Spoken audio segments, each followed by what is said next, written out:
Yeah, microphone. All right. Yes, good afternoon, everybody, and welcome to the November Strategic Planning Committee here at the Forum at Towcester. Item 1 on the agenda, apologies for absence and appointments of substitute members, please. Through you, Chair, we have apologies for absence from Councillor Catherine Russell.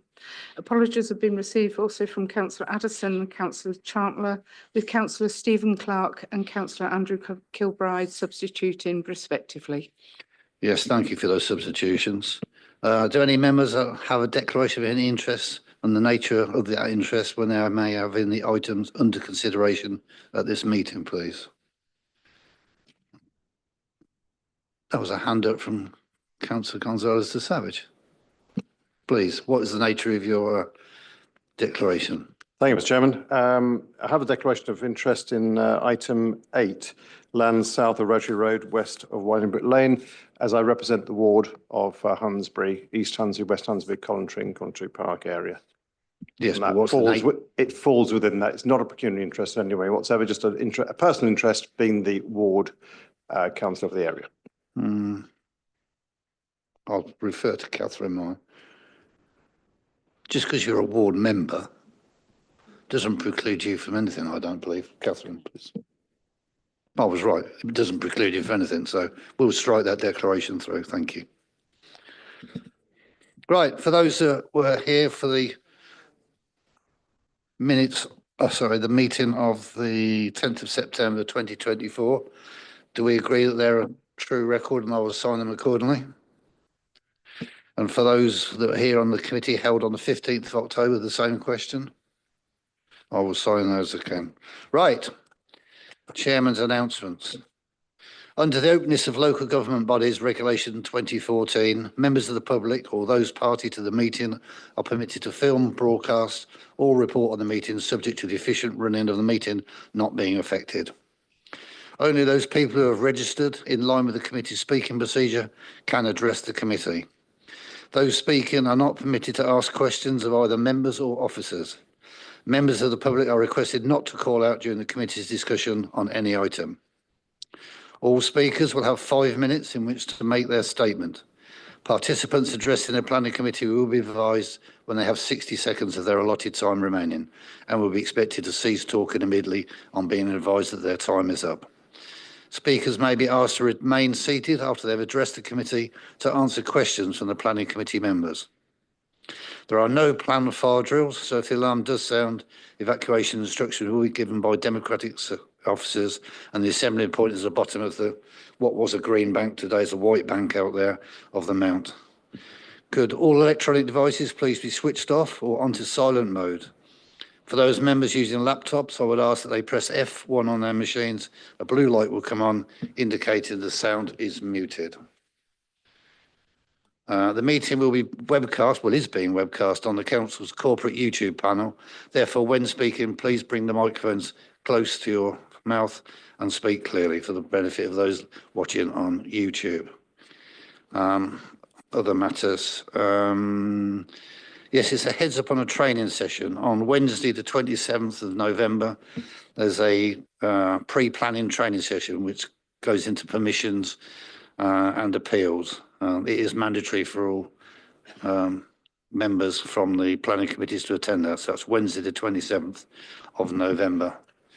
Right, finally, for the benefit of those watching us on YouTube, I'd like to introduce the top table. On my far right is Nikki Scaife, Head of Major Developments, Diana Davis from Democratic Services, Catherine Hall on my right, who's my legal beagle. On the left is Simon Ellis, Head of Planning. Next to him is Dan Cullis, officer who will present the first item. Next to him is Hayley Usher from from Highways, and Del Tester at the end, who is also here to help from Highways. Right, I think we've done all that. So we'll move on to item 5.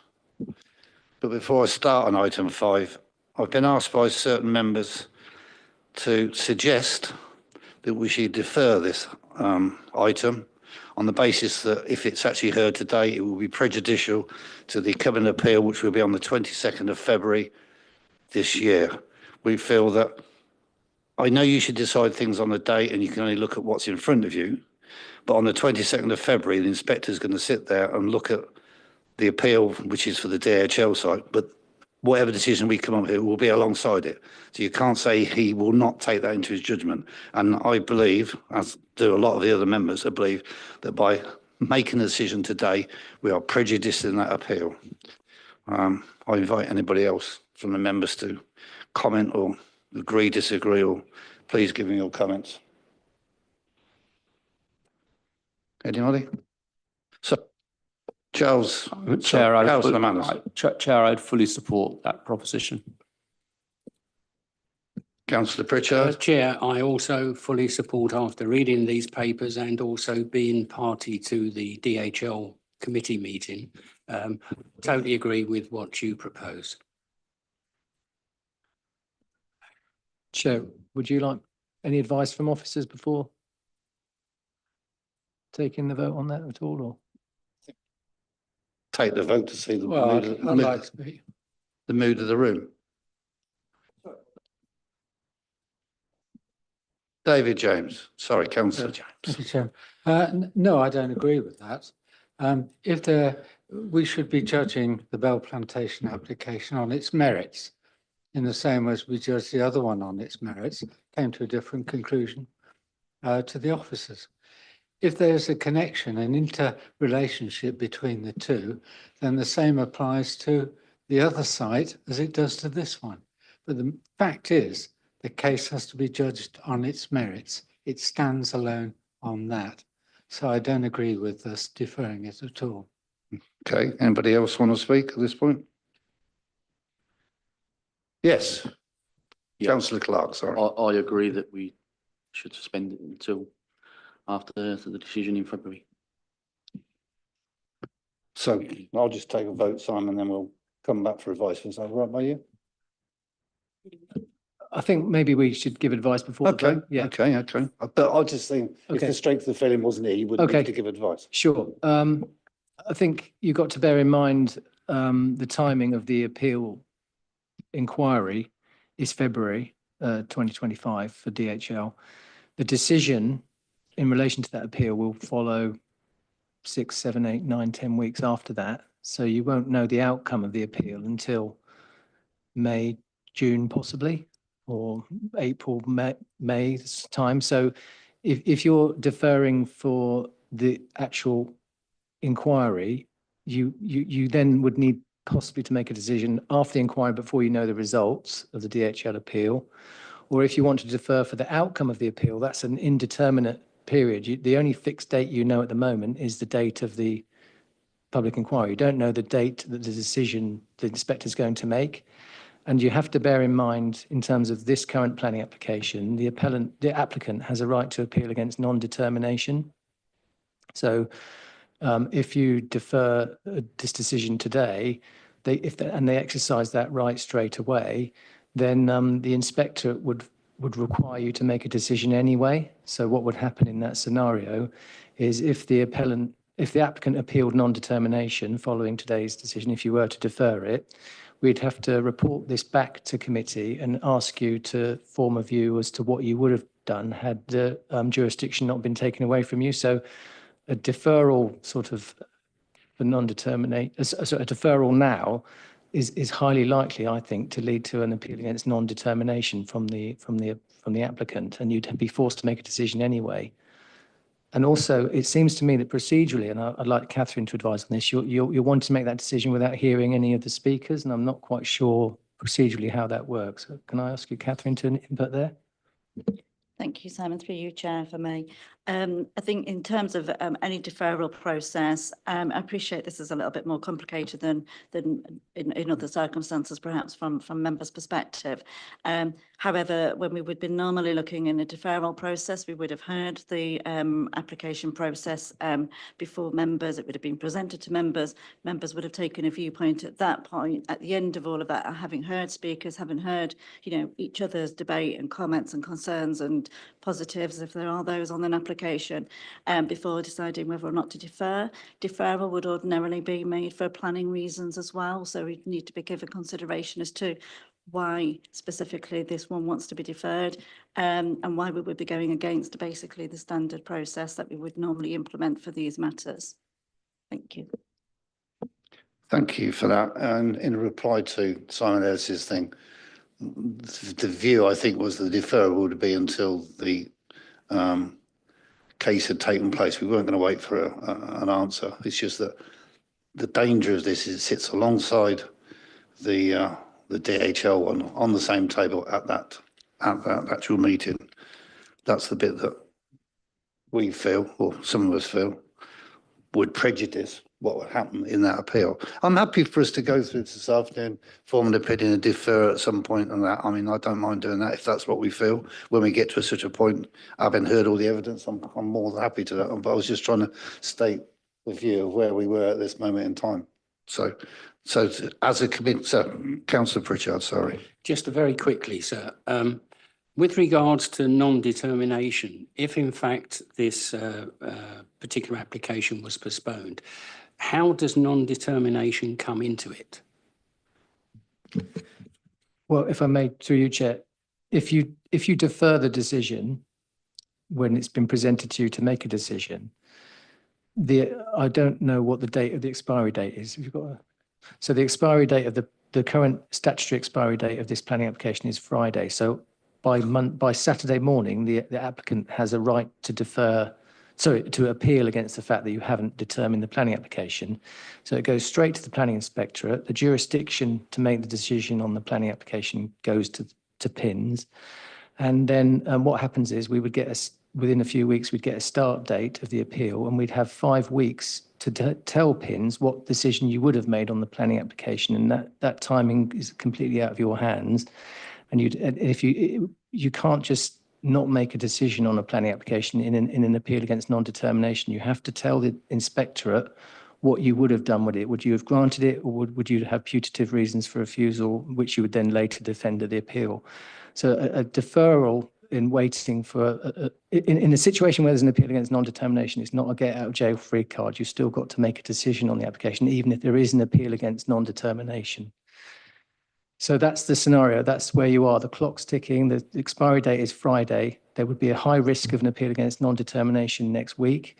And I also feel there'd be a risk of a costs application, because it would be an unreasonable behaviour not to make a decision when technically the application is here ready for you to make a decision on. And as you know, planning law is each case on its own merits. So you need to assess the merits of this application and determine it, in my professional opinion. So just a question to you then, Simon, is when you say you have to make a decision, who's you? Didn't quite understand that. So what the council, represented by yourselves at the strategic committee, will need to tell the planning inspectorate what your decision would have been if you were able to make the decision. An appeal against non-determination is when the expiry date has gone. That's Friday. If that happens next week, we'll have to come back to you in a few weeks' time, probably before 18th of February, whenever the inquiry starts on DHL, and you'll be required procedurally to tell the planning inspectorate what decision you would have made on this planning application, because you can't just let an appeal drift into nowhere. The council's under an obligation to tell planning inspectorate what decision you would have made. So that's the problem with an appeal against non-determination. It's not a get out of jail free card. You can't just not make a decision, I'm afraid. Councillor Pritchard, please. Sorry, Councillor Purser. Thank you, Chair. Obviously, bearing in mind what the officer has said, and also from a legal perspective, I think that if I propose that we have probably no other alternative but to go ahead and consider this application. Councillor Purser, please. Yes, Chair, thank you. Yes, I'd agree with that situation. I think if we could argue that this application was linked to the other application, I think we might be in a stronger position, but it isn't in any way, apart from being on an adjoining site. So I think we have no choice but to go ahead and to hear this application, because I think we'd be putting the council at a considerable risk for us not to do that. Okay, Councillor Gonzalez-Savage, please. Thank you, Mr. Chairman. There are quite clearly some very delicate matters here at stake, and quite clearly in terms of an outstanding decision, in which obviously we're not part of, the appeal of an earlier application. Quite clearly there are material matters here which are significantly similar to that original application in terms of geography, in terms of location, and in terms of other impacts. I have not made a view beforehand, but I have to say that I've gone through all the papers and understand all the issues here, and I would be happy to go through a presentation if we need to do that this afternoon. I am concerned about the prejudicial impact to the council and certainly to the earlier application. So whatever, Mr. Chairman, you feel is right, I have to say I did agree with your earlier point without effectively determining a position on this, but actually deferring it, keeping it neutral, which would help, I think, in terms of the overall decision being made on the 18th or thereabouts of February. It's a difficult position. I appreciate the officer's recommendations. I think we're probably led to the point of having to discuss this today in full, although I have to say that quite clearly there are many similarities to the earlier application which we decided on. Thank you. Sorry, Councillor Manners, please. Thank you. Thank you, Chair. A question really for Simon. This is part of the AL1 application in its total. So there is a connection between the two applications, DHL and this. So they're not totally separate, and the DHL application is referred to on a number of occasions in the report. So that's where I totally understand what you're saying, but it's not as clear cut as you're suggesting. I'm not saying there isn't a link in terms of the effects of the development, and the location of the two developments are the same, but procedurally you have a planning application that has been submitted lawfully and has all the information in it that you need to make a decision on. The two applications were not submitted together. DHL is already in the pipeline for an appeal. I think, Chair, if I may just tentatively suggest, it might be advantageous to hear the speakers, hear the presentations, and then listen to the extra evidence that is going to be put to you throughout before you make a decision on deferral or any other decision you might want to take. I think procedurally, and I'd like Catherine to just advise on this as well. I think procedurally we need to tread carefully and go through this in a step-by-step basis. Thank you, through you, Chair. As Simon has said, they are two separate planning applications. We appreciate the connection on the site and the localities, and there are similarities inevitably. However, they are two separate applications which warrant their own determination process, and it has been brought to committee today with the viewpoint that it's in a position to be determined. Therefore, you have an officer recommendation, an officer report in front of you that will be considered if committee goes ahead and hears the officer representations, the slides and speakers, and then holds a debate. And at that point, members can come to a decision as to how best to proceed, having heard everything in the round.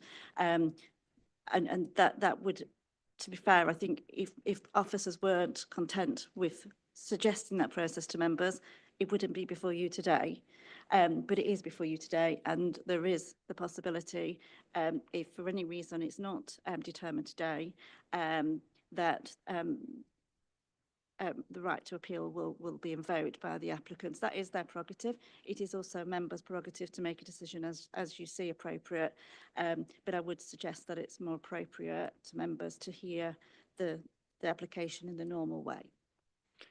Thank you, Catherine. My challenge back to you is when the inspectorate sits down on the 22nd of February, he hasn't got one in front of him, he's got two in front of him, one that relates to the other. Here we only have the one we're looking at. He won't look at DHL in isolation. He will take into account the Bell Plantation, and that will be significant in the way it influences the decision on the DHL appeal. Thank you, Chair. The inquiry will start on the 18th of February. It is up and running in terms of it's got its slot, it's got its date. In terms of this matter, the outcome is yet to be decided.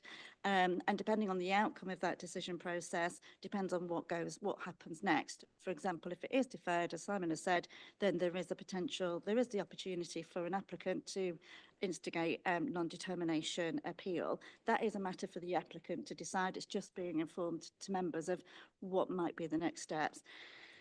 In terms of the inquiry, yes, I suspect that the planning inspectorate and the appellants and ourselves will cross-reference.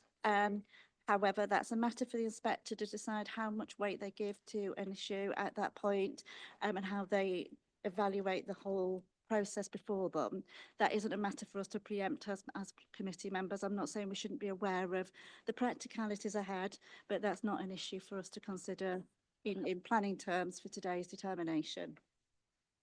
So just to round that one off, so you're saying, as we sit here today, we can consider the evidence and the DHL refusal as part of this application, because it's quid pro quo. That's going to happen the other way.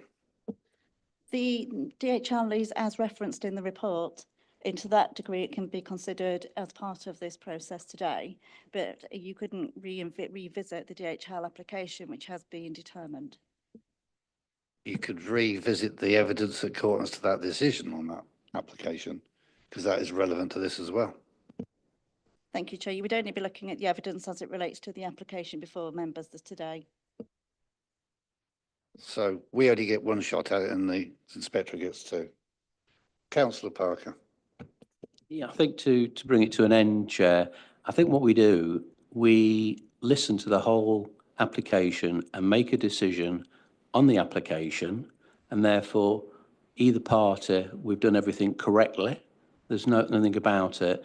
The only thing I would say is we would obviously and have to bear in mind consistency of decision making in this. Thank you, Chair. Absolutely. So I'm reading the room now. We crack on as we're going to do before my interlude. I apologise if you thought it was the wrong interruption on the wrong way, but I had the feeling the members that asked me to bring it up. So I'm only the chairman. They're the members. So sorry, Dan. We're moving on to item 5. You've had a chance to prepare, I hope.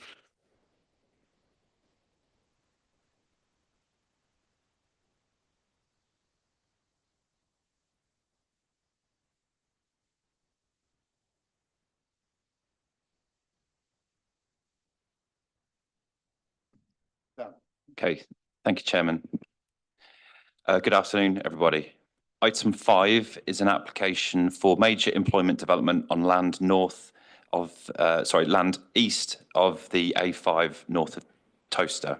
The site forms part of allocation AL1, which is predominantly greenfield land that was allocated for employment development as part of the South Northamptonshire Part 2 local plan, which itself was adopted in 2020. Sorry, could you actually stop your presentation and restart your presentation for the benefit of the member that's just turned up? Because she's only missed a minute, and I think it would be unfair for her to sit through the next 2 hours and not be able to vote for the sake of 1 minute of presentation. I do apologise. No problem at all, Chairman. Thank you. Okay, so just to start from the beginning again. So item 5 is an application for major employment development on land off the A5 north of Towcester. The site forms part of allocation AL1, which is predominantly greenfield land that was allocated for employment development as part of the South Northamptonshire Part 2 local plan, which itself was adopted in 2020. Just to give some idea as to the context of the site, the application site is outlined with an orange line here, and you can see the green of the majority of the site within it. To the north is the remainder of AL1, otherwise known as the DHL application. And then the land to the east is AL3, or IM Properties application, which was granted outline planning consent about 18 months ago. And then to the west, you have AL2, which is otherwise known as Woolgrowesfield, which is another of the allocations within the plan. The application site comprises land adjoining to the north and east of Bell Plantation. The site lies on the northern edge of the town, on the north side of the A43 and the eastern side of the A5. The site extends to approximately 11.1 hectares and comprises agricultural or pasture fields in the main. The site's northern boundary is defined by semi-mature woodland. The eastern and southern boundaries, including onto the A43, are enclosed by field hedges. The site directly abuts the Bell Plantation complex, with that boundary defined by a mixture of fences and buildings. The western boundary onto the A5 is a field hedge interspersed with mature trees. The site is generally fairly flat, although there is a gentle fall from north to south, as well as down towards the extreme eastern and western boundaries. Bell Plantation to the south is a mixed-use development comprising primarily a garden centre, but also other businesses, including a veterinary surgery, personal fitness, children's nursery, although I think that's out of date now, and plumbers, merchants, and various other uses as well. There are no private non-ancillary residential dwellings abutting the site or within 50 metres of it. The land to the north, east and west of the site is currently agricultural. However, the majority of that land is allocated for mixed employment development as part of the Part 2 local plan. The land to the south, on the opposite side of the A43, is in existing commercial use, as you can see on the aerial photograph. So just to run through a few photos of the site, this is the main part of the site. You have the existing large car park to the garden centre. Admittedly, these photos were taken a couple of years ago now, but the site, generally speaking, hasn't changed significantly since. So the site is the area on the left-hand side of that photograph up to the hedgerow that you can see on the horizon line. From a similar spot looking north, you can see the semi-mature tree belt to the near the northern boundary, and then the existing mature trees coming down the boundary with the A5 on the western boundary of the site.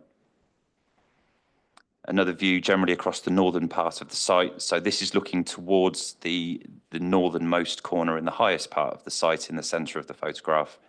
The northern boundary running from there where the trees are on the left-hand side, the eastern boundary coming down where the hedgerow is on the right-hand side. Another view here towards the A5. And then this is more within the southern part of the site, showing the rear or the eastern edge of the garden centre complex and how that sort of backs onto the site in that area. And then within the southern part of the field, this is a view looking east towards the A43. You can just about make out the road sign, large road sign beyond the hedgerow there. You have the northern boundary of this parcel of the site, this segment of the site, and it sort of goes into a point at the end of the field. And as I said, that's looking east, and you can just about make out some of the houses on the Shires estate on the opposite side of the A43 in the distance. And then here we just have a view from a similar location looking south towards Tove roundabout, so looking in the direction of the Porsche garage and Tesco's, which are beyond on the opposite side of the A43. And then a view from nearer the southern boundary looking north through the site, again, the rear of the Bell Plantation Garden Centre complex on the left-hand side, and the site boundary, the hedgerow being on the right-hand side. And then just another couple of general views within the southern part of the site. Again, the rear of the Bell Plantation complex, and then a view finally to finish, just showing the southernmost corner of the site adjacent to the Tove roundabout, A43, A5 roundabout, which you can see in the image there. So in terms of the proposal, the application seeks outline planning permission for a development of up to 31,800 square metres of employment buildings, which would have use classes within EG3, B2 and or B8. The scheme also includes details of access. All matters are reserved except for the principal means of access to the site from the A5, which would be positioned north of the existing Bell Plantation access. So as you can see on the plan here, this is the proposed access, which is like a T-junction arrangement. The existing Bell Plantation garden centre access is where this orange line enters the site here, and that would be closed off. So the access would have a ghost island for right-hand turn into the site. The proposal includes enhanced pedestrian and cycle access, including a new cycleway access into the southernmost corner of the site, as you can see with the yellow line coming in at the bottom here from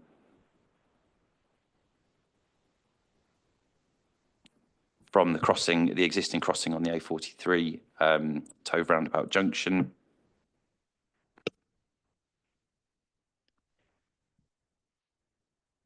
Continuing up through the site to connect with the internal spine road, as you can see in the green and red, are the indications there for an approximate network within the site.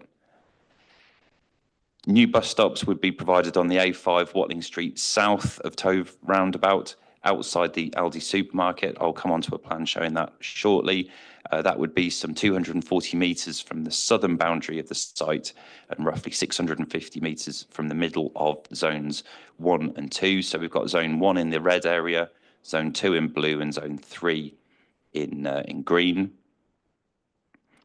The indicative master plan includes areas for strategic landscaping, mainly along the A5 and A43 frontages, as well as on-site sustainable drainage.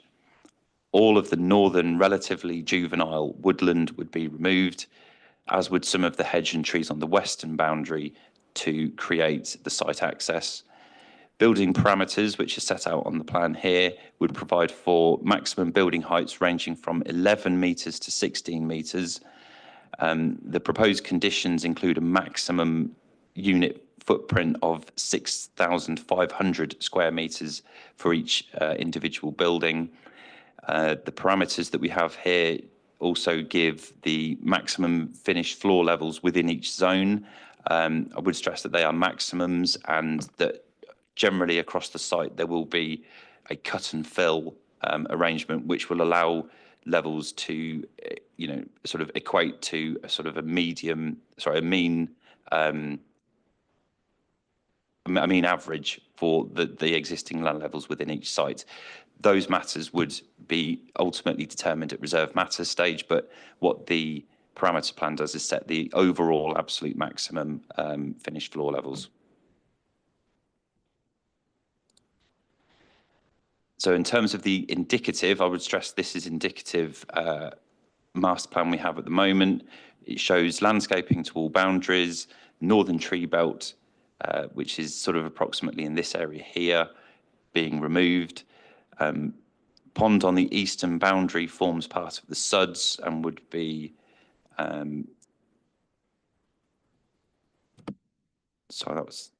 there's a network of paths, including the 3-metre cycleway. So there's the cycleway coming in at the southern end of the site.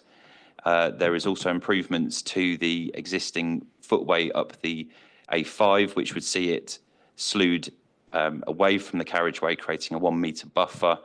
And that's deemed acceptable by National Highways. There's a condition in the recommendation requiring pedestrian and or cycle connection to both footpath SB 52, which is on the eastern boundary of the site. So it would enable a through connection between Donkey Lane, which ultimately goes to Tiffield, and other footpaths in that direction to come through the site and utilise the existing crossing on the A43, rather than having to use the existing uncontrolled crossing in the dual carriageway on the A43. There's also a condition requiring a footpath connection to the remainder of AL1 to the north, so on the northern boundary. The plan says potential link here, but the exact position is to be determined, but to enable greater internal connectivity within the allocation. So just moving on to the proposed site access, this element is in detail at this outline stage. So as I said, the proposed access is a T-junction arrangement with a ghost island for a right-hand turn into the site. And then there's 2 lanes coming out of the site obviously enabling separate lanes for right-hand, left-hand turn. The proposal will also include, in the fullness of time, the creation of a new access to the garden centre. So access to the garden centre complex would be through this new access, with the existing access being closed off, as is indicated on the plan here. And then you can see the enhancements to the existing pavement coming down the A5. That comes down as far as the existing crossing. Then on the southern side of the crossing, which would be upgraded to a toucan crossing, on the southern side of that, the existing pavement is widened to 3 metres, and that continues down on the A5. And then if I just move up to this location, comes down on the east side of the A5 to this location just north of the old Tiffield Road junction, outside Aldi, where there would be the provision of new lay-by bus stops with shelters, a pedestrian crossing, and ultimately the 3 metre wide cycleway connects to a point down here, which is the point at which National Highways are proposing to then undertake highway improvements following the opening of the Toaster Relief Road in due course.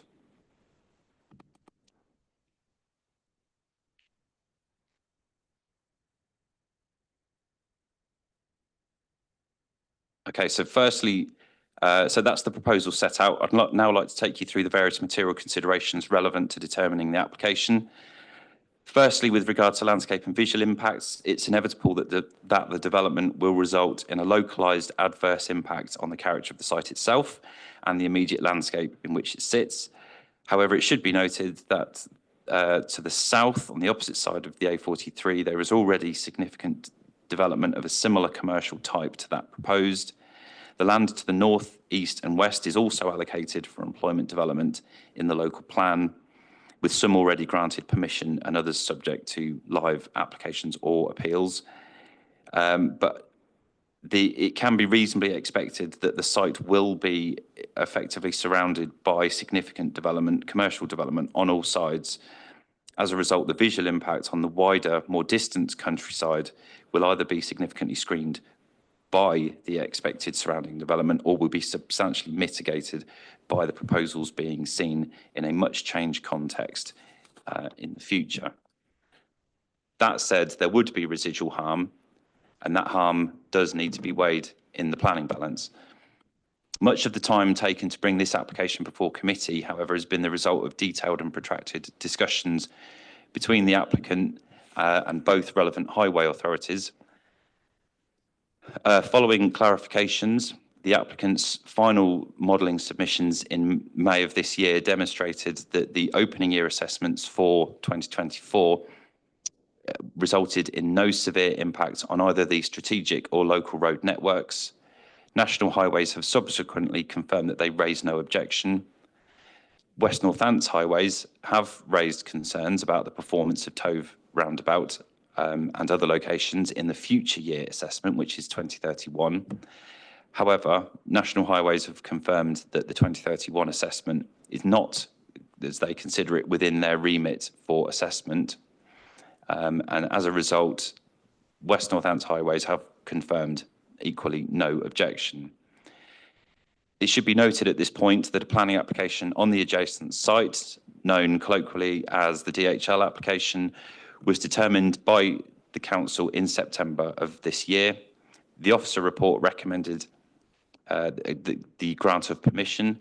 However, on consideration of the representations from speakers, the MP, the agent and the wider debate, members of the Strategic Planning Committee refused planning permission for 2 reasons, one of which was that the traffic modelling identifies that there would be a severe residual cumulative impact on the strategic road network with specific reference to the future years cumulative impact of 2031, resulting in unacceptable queues and journey times for traffic approaching the Tove Roundabout to the detriment of the operation of the highway network. The severe residual cumulative impact on the strategic road network included the combined traffic flows from that application, this application before you now, and also the current as yet undetermined applications for AL2 and AL4. That decision is a material consideration that has a direct relationship to this application, as this application is included in contributing to a cumulative scenario that would result in a severe and unmitigated future year highway impact. The current application submission also shows a similar cumulative scenario in its 2031 model, yet there is no mitigation proposed to alleviate or address the congestion occurring. As with the DHL application, neither National Highways nor WNC Highways have objected, and in light of this, and notwithstanding the decision on the DHL application, officers do not consider there are sufficient grounds to recommend this application be refused on highway traffic flow grounds. Consequently, the officer recommendation in this matter is to grant consent, as with the previous application, for the remainder of the AL1 allocation.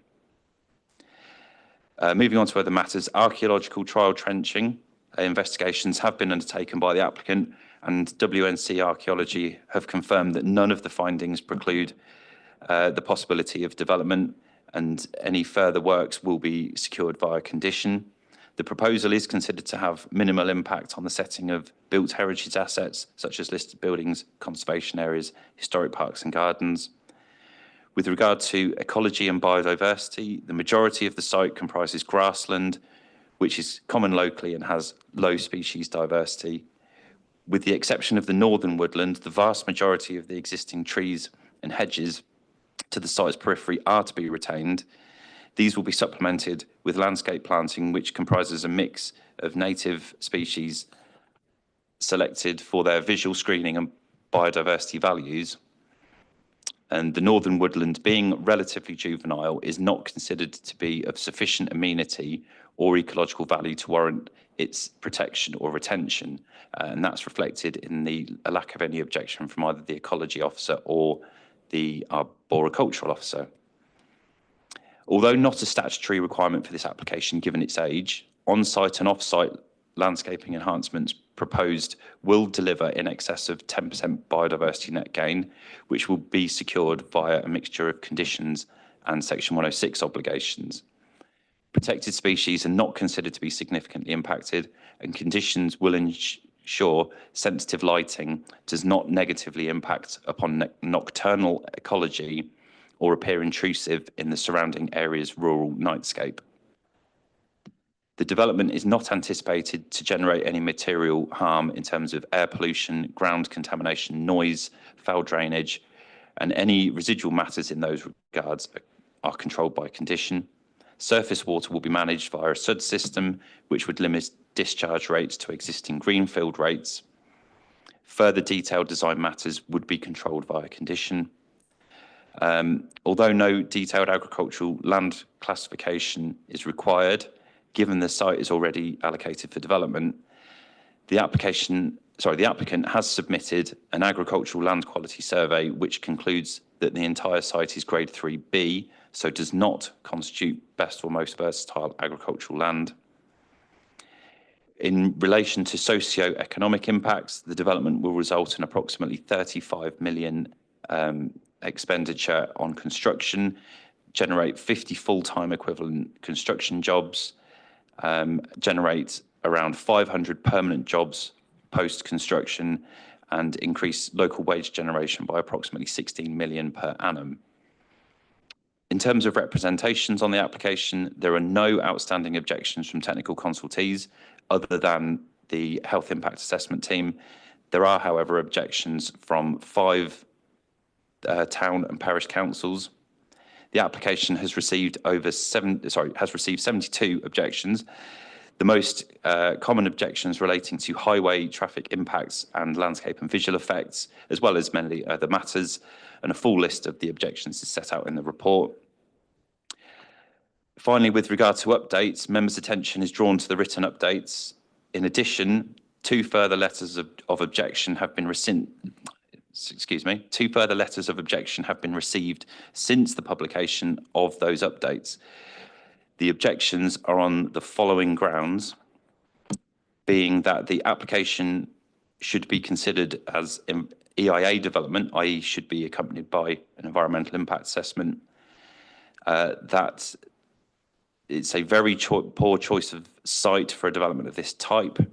Loss of farmland, destruction of hedgerows, loss of wildlife, impact upon the character of Towcester, landscape and visual impact has been insufficiently assessed and significant harm will occur.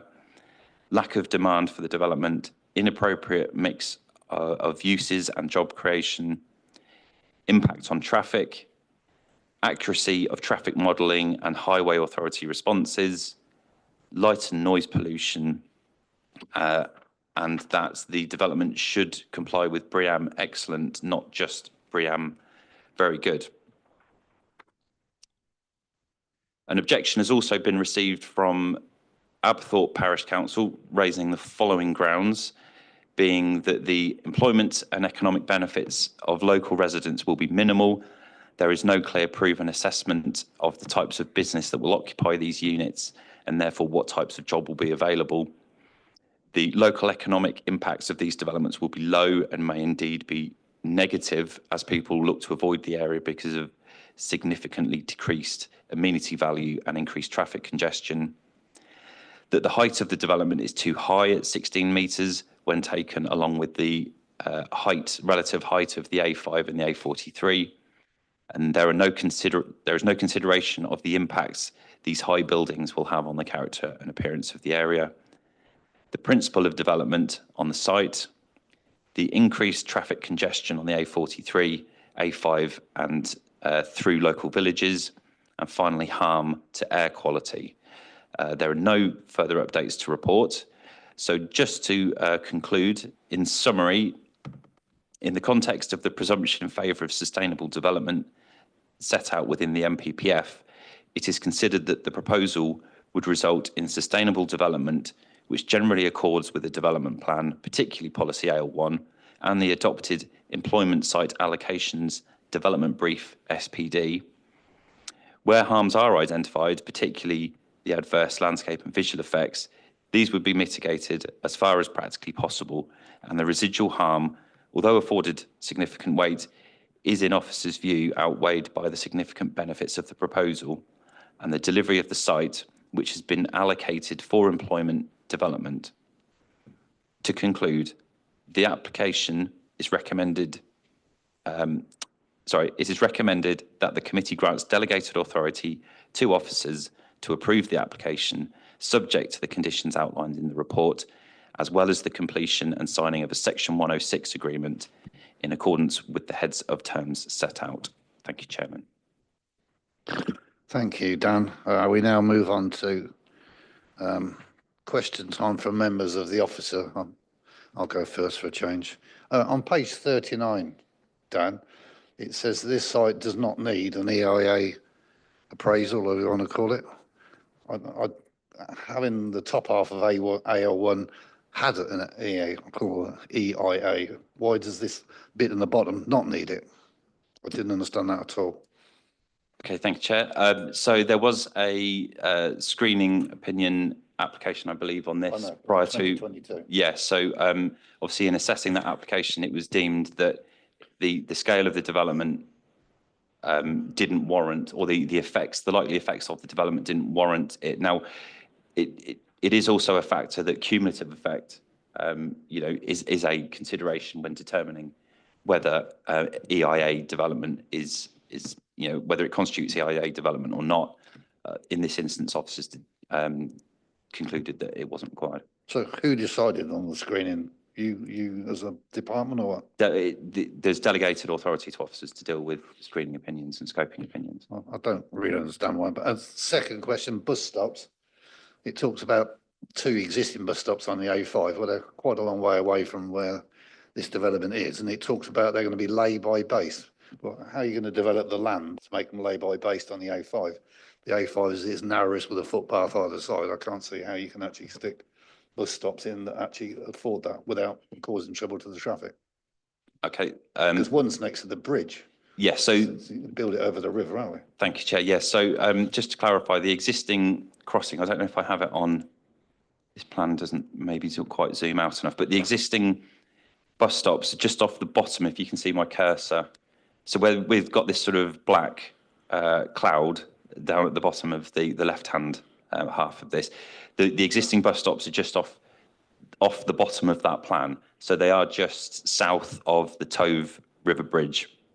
But the part, where's the extra land going to go from? So you're going to create a lay-by for the bus to pull into? Yeah, so the new bus stops are in the middle of this plan. So they're being relocated a couple of 100 metres further north into this position here. And at this point in the road, there is a much wider verge. And actually, the alignment of the path on the right-hand side here is pretty much where the existing pavement is. There is comfortable room in the width of the verge outside, immediately outside Aldi supermarket, to have lay-by bus stops that would allow buses to halt clear of the carriageway. Okay. And my third and last one, you talked about this ghost island on the A5. I know that's not under your control because that's national highways, but we're going to have HGVs going into this site. Once you stuck an HGV in a ghost island, you filled it up, haven't you? Where's the cars going to go? All I can say, Chairman, is that I know you're not a highways expert, and I'm being yeah, a bit the unfair, design has been modelled and has been tested and is deemed by the highway authorities to be acceptable, particularly National Highways, as it's their road network. They've assessed that. And is it only left turn out of the access? No, it's both directions. So there's two lanes. So not only are you going to block it with an HGV, you're going to stick an HGV right across the A5 on all three lanes. It's not really a good idea. As I said, it's National Highways have inspected the design and have not objected to it. Okay, I'll let the other go now. Who wants to join in first? Councillor Gonzalez de Savage, please. Thank you, Mr. Chairman. I think following on from my earlier points raised when we had our MP, our local MP speaking. Remember, this is questions only. Oh, yes, that's certainly, absolutely. In terms of National Highways input, and I think through you, Dan, Chair, that the National Highways input has been quite minimal, would you think? Because it doesn't sound as if they've taken a huge amount of interest. I mean, I slightly look to my colleagues to my left as to on that, but I mean, in my view, my experience, this application has taken, what we're up to now, nearly 3 years to get to this point, and both highway authorities have had, in my view, fairly extensive, repetitive involvement throughout that process. So I would say that National Highways have taken the application seriously and have given it some significant attention. Just a follow-up then, Mr. Chairman. National Highways quite clearly view it as something which is acceptable to them, and they obviously have the jurisdiction over their road, but clearly we have the impact on our area. And clearly it feeds in, the route feeds into other points, as we know on the map. Can I just ask, in terms of your presentation, at the very front of the Bell Plantation site, that the red line doesn't seem to extend. There seems to be a gap on the plan here, quite a substantial gap.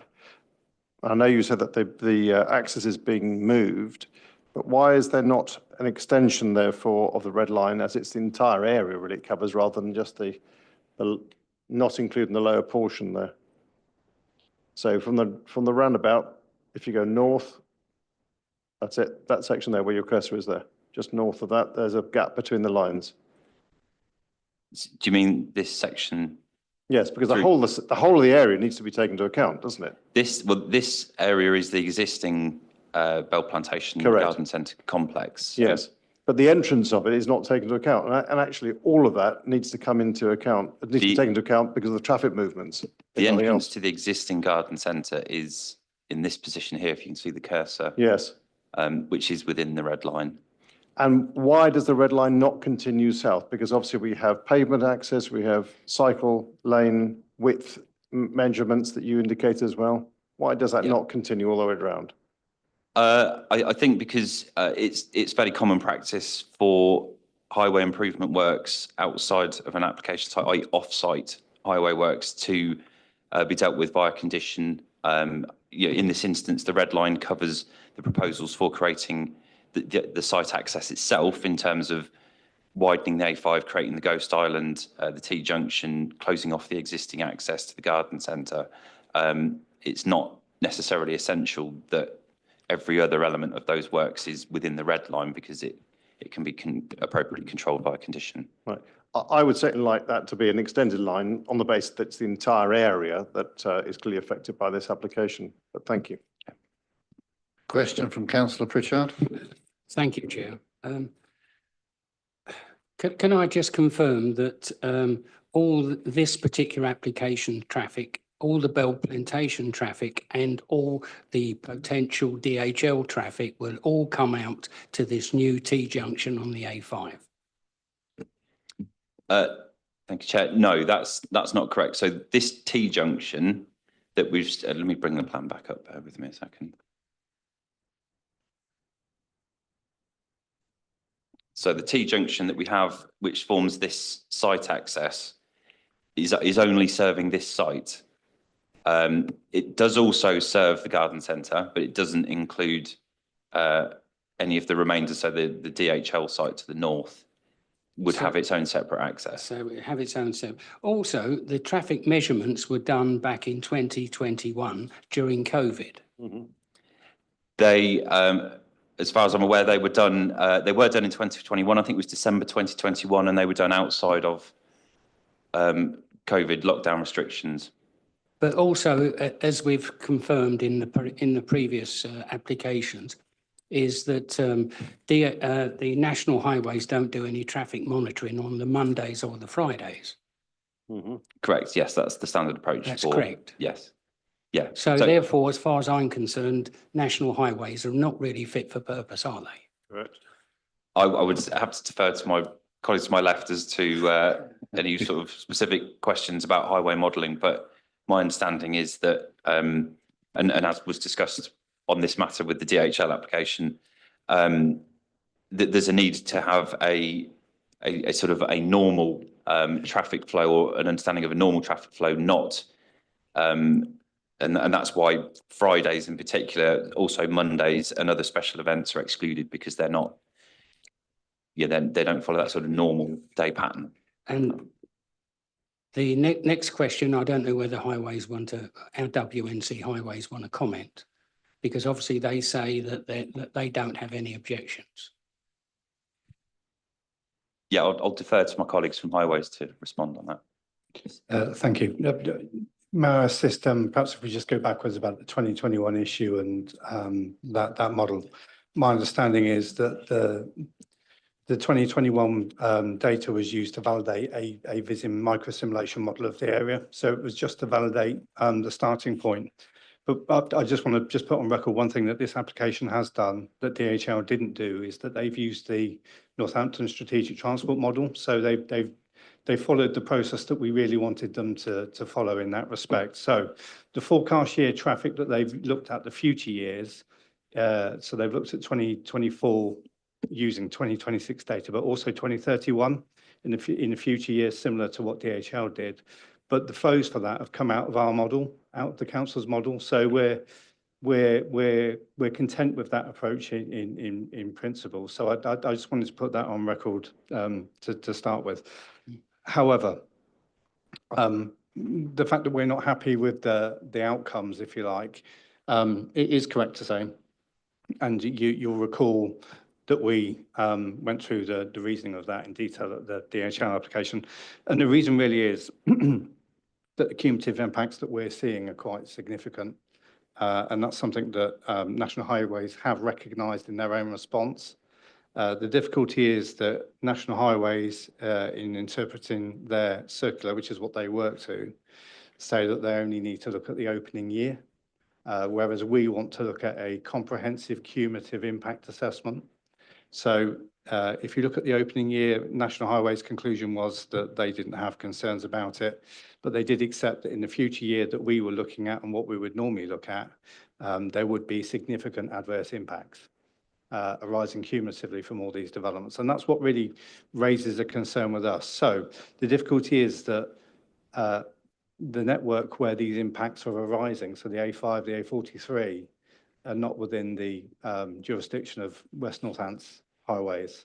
So we're unable to object on that basis, but that's not to say that we didn't want to raise our concerns, as we did with the DHL application, about the future cumulative impacts that are arising from the development of this site, the development of DHL, the development of AL2, AL4, AL5 as well. So whilst we do have concerns and they're documented in our consultation response, we do feel unable to object because it's just not our network.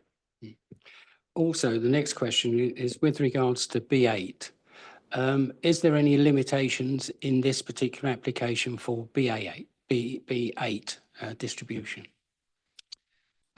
Yes, so in the recommendation, I can't, but if you give me a second, I'll find the specific condition number. One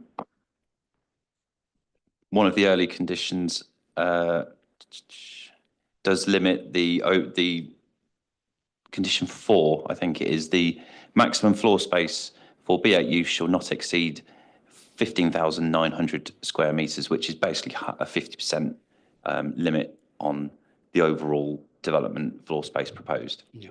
And back to some of the traffic questions. Has any calculations been done on the traffic movements from this application? Because when you think of Northampton Gateway, they actually gave an indication of what their traffic movements were going to be. Thank you. So yes, they've done, again, they've taken the normal approach that we would look for. They've used what's called TRIX. You may have heard of that before, which is the Trip Rate Information Computer System. It's a national database that developers, local authorities use to determine trip generation rates for various land uses.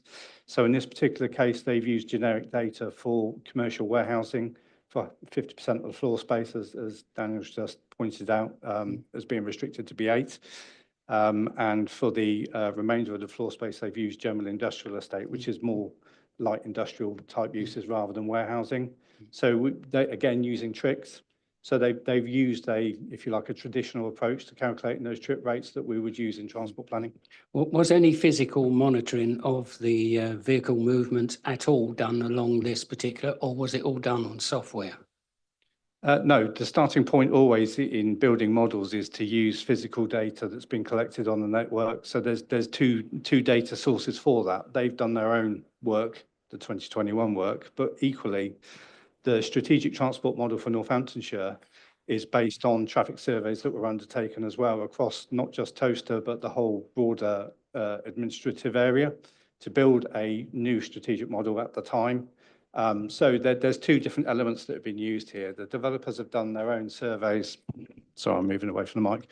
Developers have done their own surveys to use their local model, but equally they brought into that data from the strategic model, which is within Northamptonshire's control. And that has been validated as the starting point against surveys on the ground as well. So it all starts on evidence.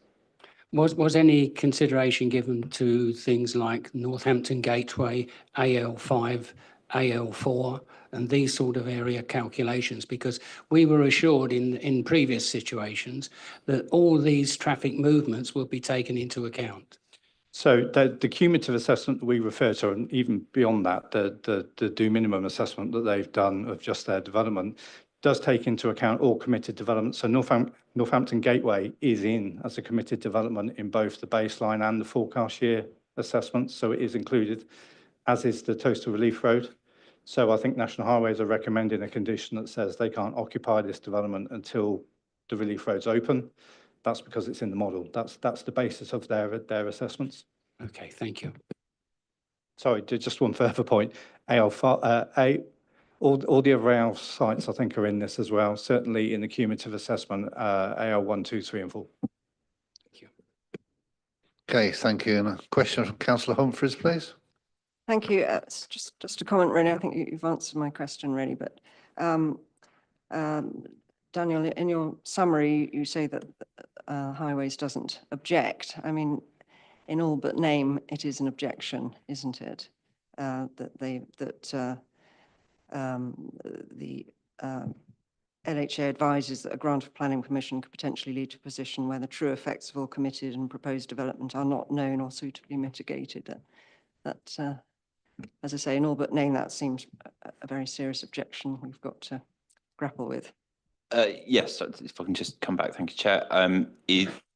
You know, I think the position of the local highway authority is clear. I think the position of National Highways, to be fair to them, is clear insofar as they too acknowledge that there is a problem looming come 2031. I think the issue with this is that it's sort of what's in scope, or you know, what's within National Highways' remit in order for them to be able to comment, and they've taken the view that within their circular it's quite clear they can only really look at the opening year assessment. So the opening year assessment, I don't think either highway authority really raises any particular objection to. The issue is more the 2031 situation, and it's whether that's in scope or out of scope, which is the matter at hand.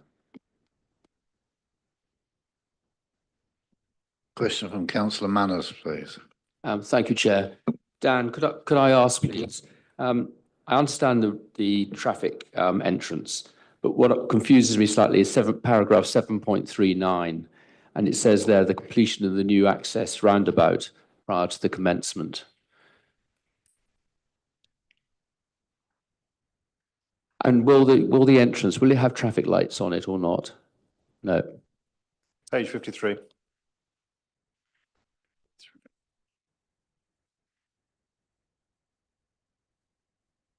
Sorry, it was 7.39. 39. Yeah, that's just a typo, I'm afraid. It's a roundabout rather than junction. Right. So that you can confirm that National Highways are absolutely happy with that, without traffic lights. Yes, as I said, the junction design has been Approved. I mean, it's not to say that it wouldn't be refined once it gets to the section 278 stage, which is obviously the very detailed design stage. But the overall, broad headline design is agreeable to National Highways. Okay. Now, coming back to the environmental impact assessment, or lack of, this is a 27-acre site. So I'm frankly astonished that there isn't been a visual impact study and a noise study on that. It's a very significant development, albeit that it will be potentially subject to the appeal enclosed by other developments. But it is still within under a kilometre of Caldicot. And the B8 warehouses are on the top of the raised ground by about 10 metres from the A5. And so they're up to 23 metres from the A5. So those B8 will potentially be 24-hour a day, and there will be noise impact. And I just wondered whether you've taken that into account at all. Yeah, I mean, I would just clarify and sort of stress that the fact that something isn't necessarily deemed to meet the threshold for requiring an environmental impact assessment doesn't mean that it's not considered. It means that it very much is still considered through the normal planning process, through the submission of any relevant reports and other things, and consultees have the opportunity to comment. And I think with regard to all of those matters, things like noise, light pollution, etc., who in particular we would consult with environmental protection on, they have come back and said that they're satisfied that there's nothing that can't be comfortably dealt with by a condition in those regards. That doesn't give me a huge amount of confidence. And I mean, if you take the people who do your trees, the arborists, to say that those are juvenile trees to the northern boundary of the site, as we looked when we did the site visit, they're 20, 30 years old. Well, a 20 or 30-year-old is not a juvenile in my book. So I do think that I would take this back to your planning team that, trees of that nature, we should be protecting and maintaining, albeit they could be an element of cutting back. Thank you. I mean, the use of the word juvenile possibly is my phraseology in that rather than arboriculturalist, but I think it to sort of put across the gist of it, which is that in broad terms, it's still a relatively young woodland. There are no mature or veteran trees within that woodland, and that in terms of its ecological value, because it doesn't contain some of those more mature specimens, then the ecological value is lower as a result. And again, it's not to say that the trees don't have any value. It's not to say that they don't make a positive contribution. The question is more as to whether they warrant special protection and whether that's justified and defendable against the delivery of the site, and also weighing in against proposals that in terms of the landscaping, both on site and off site, and overall the site does achieve 10% biodiversity net gains. So it's trade-offs and play-offs between different competing factors. Well, I would contend that it might achieve more than 10% if it actually had the trees remaining. That's another point. Just talk about the BREEAM, because this is different to the DHL application. So both applications, in terms of the officer recommendation, which accords with the policy requirement, both set a BREEAM very good. The policy requires BREEAM very good. I think with the DHL application, they voluntarily said, "Oh well, actually, we're going to do excellent." So we, as a committee, it was agreed that the condition would be amended to reflect that. I think the condition that we have before us today is sticking to BREEAM very good, because that's the policy requirement, and there's no formal proposal to go beyond that. Councillor James, please. You've been waiting. I'm sorry. Thank you, Chairman. A question for highways. It seems to be accepted that by 2031 there'll be some cumulative impact on the road network. In fact, I think the word severe has been used by WNC.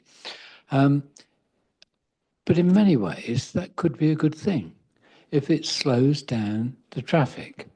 I mean, I think it's a nightmare trying to get out of Greens Norton onto the network as it is.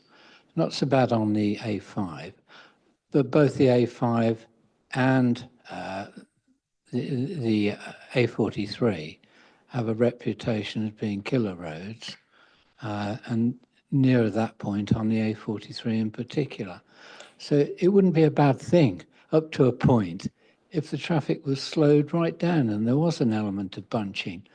And, in West Northants, we're the experts on traffic lights, aren't we? So what was the question? The question is that not a good thing?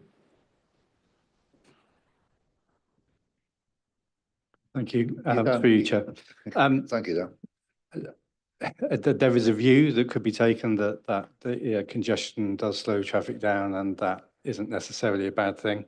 But the tests that we need to work to in considering this application are looking at severe impacts, and what you define as a severe impact is obviously down to interpretation, but we're seeing some quite large changes to traffic as a result of all these developments, delay, queuing, and I would say that that's not necessarily a good thing, and certainly National Highways seem to recognise that it's not necessarily a good thing in the future.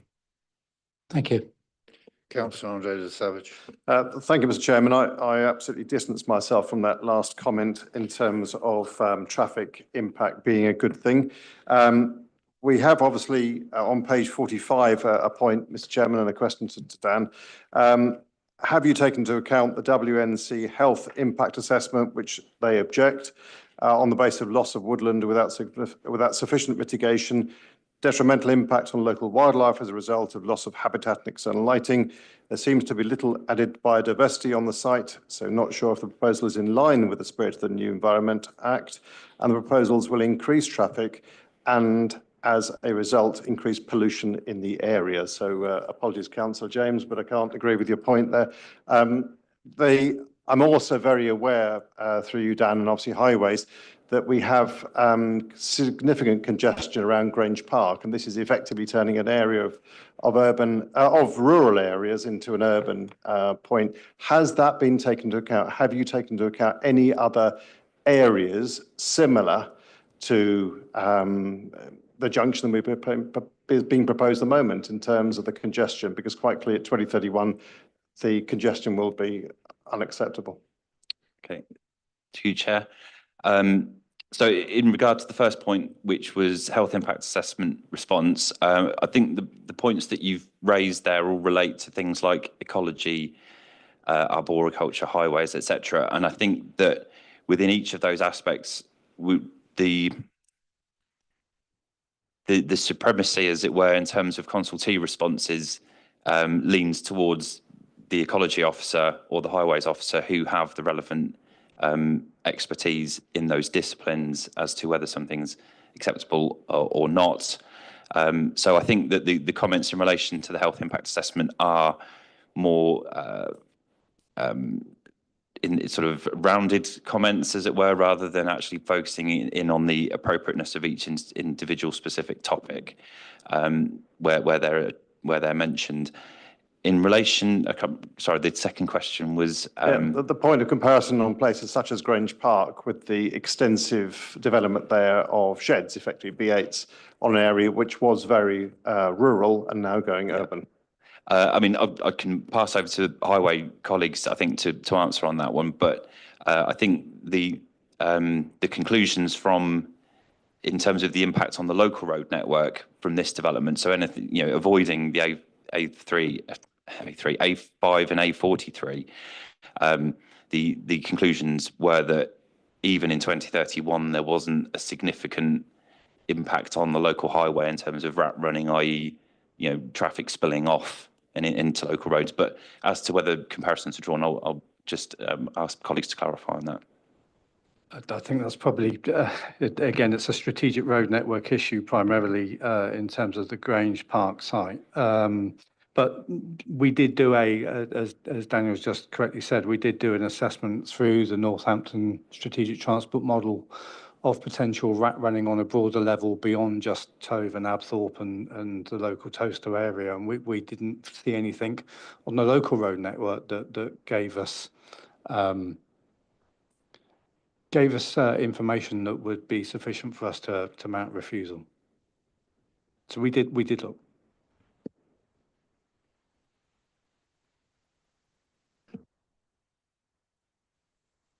Councillor Humphreys was first, sorry, Councillor Manners. I'm keen to get onto the. Sorry, AEF very process. briefly, but I'm just completely in agreement with Councillor Gonzalez de Savage as regards distancing myself from Councillor James' extraordinary question. I mean, maybe it was playful, in which case I apologise for my sense of humour failure, but severe cumulative impact equals far more pollution, idling cars, loss to local economies, missed appointments, etc. I can't believe he asked that question. Thank you. I'm keen to move on to debate from us, but Councillor Kilroy, you haven't spoken yet, so I'll allow you to speak. Thank you, Chair. Just on that point, 2031, has a air quality impact report been done to see what the air quality would look like then as opposed to now? Thank you. Thank you, Chair. So yeah, in regard to air quality, I think it's covered in the report fairly detailed fashion, but essentially, because Towcester at the moment does suffer with or has suffered with air quality, it has been subject to an air quality management area for a number of years. But the position now is that with changes in travel patterns and people's sort of lifestyle, working from home more, lower emission vehicles, EV vehicles, etc. The air quality situation in Towcester has actually improved quite significantly over recent years, to the point where, as I understand it, the air quality management area is to be rescinded or deleted, or whatever the correct term is. And actually going forward into the future with greater take up of EVs, with the opening of the Towcester Relief Road, which will also remove a significant proportion of traffic from the town centre, there's actually considered to be a net improvement in air quality overall, and certainly not any sort of significant harm to air quality in the local area generally. Thank you. I'll grab the last question then. Has this development provide any mitigation against traffic? There's no highway improvements in terms of junction improvements other than the creation of the site access. I think I'm correct in saying that, Chair. So we're going to take all this traffic and no mitigation's been applied. Thank you. Right, so let's move on to last one then, Charles. So I just got to go back to the rat run. If you live in Dunkirk or Greens Norton, when the A5 and the A43 are blocked, the rat run is absolutely intolerable. If that's the situation we're going to face in whatever date it is in the future, at what point does rat running come onto your radar? How do I explain to the residents that I represent in those villages? At what stage does it become severe and unacceptable? I respond. I don't doubt that there are issues and that situation arises and people experience that. Obviously, today we're here to consider this application and that evidence. And again, and I know members' reservations about the models based on an average weekday situation, but that, again, as we explained in the DHL committee, the guidance we work to in preparing models, it comes from central government, is that we look to average weekdays. That said, if you were experiencing issues that you wanted to report back to highways in that respect for your residents, there must be a local area forum or committee or some other process for raising if that's a common situation that you experience. But it's not something for this planning application, unfortunately, and I'm not dismissing or trying to devalue what you're saying at all, but I think there must be another forum to do that, and maybe I didn't think you'd have the answer. That's the terrible thing. The blob takes over. Thank you. Right, so let's move the meeting on, please, which we're going to take views from our speakers who will have up to 5 minutes to speak, and I'll warn them at 4 minutes that they're getting close to the end. So I'd like to invite forward, at my discretion, Chris Bomer on behalf of Greens Norton Parish Council. If you'd like to come to the front there, sir, and settle yourself down, draw the microphone close to yourself.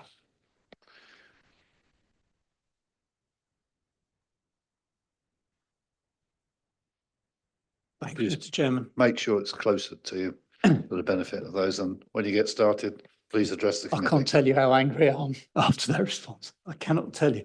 Anyway, I've been chair of the Greens Norton Parish Council for 8 years and a resident for 26.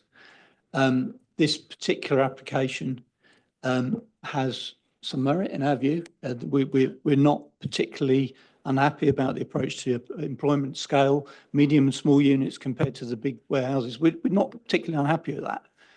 But there are some things, we could talk about height, we could talk about landscape, all that sort of thing. But the reason we're here is because of the cumulative impact of all of these sites. DHL and all the others, it's the cumulative impact of the traffic and the impact on our village. And I really can't help but think that you can't do anything than follow the DHL application because you don't even know what you're approving. Is this application with the mitigations that DHL would have provided or without them? We don't know because that's subject to an inquiry. It's going to be some time on. How can you do anything other than follow what you did for the DHL thing, which is perfectly reasonable concerns about traffic.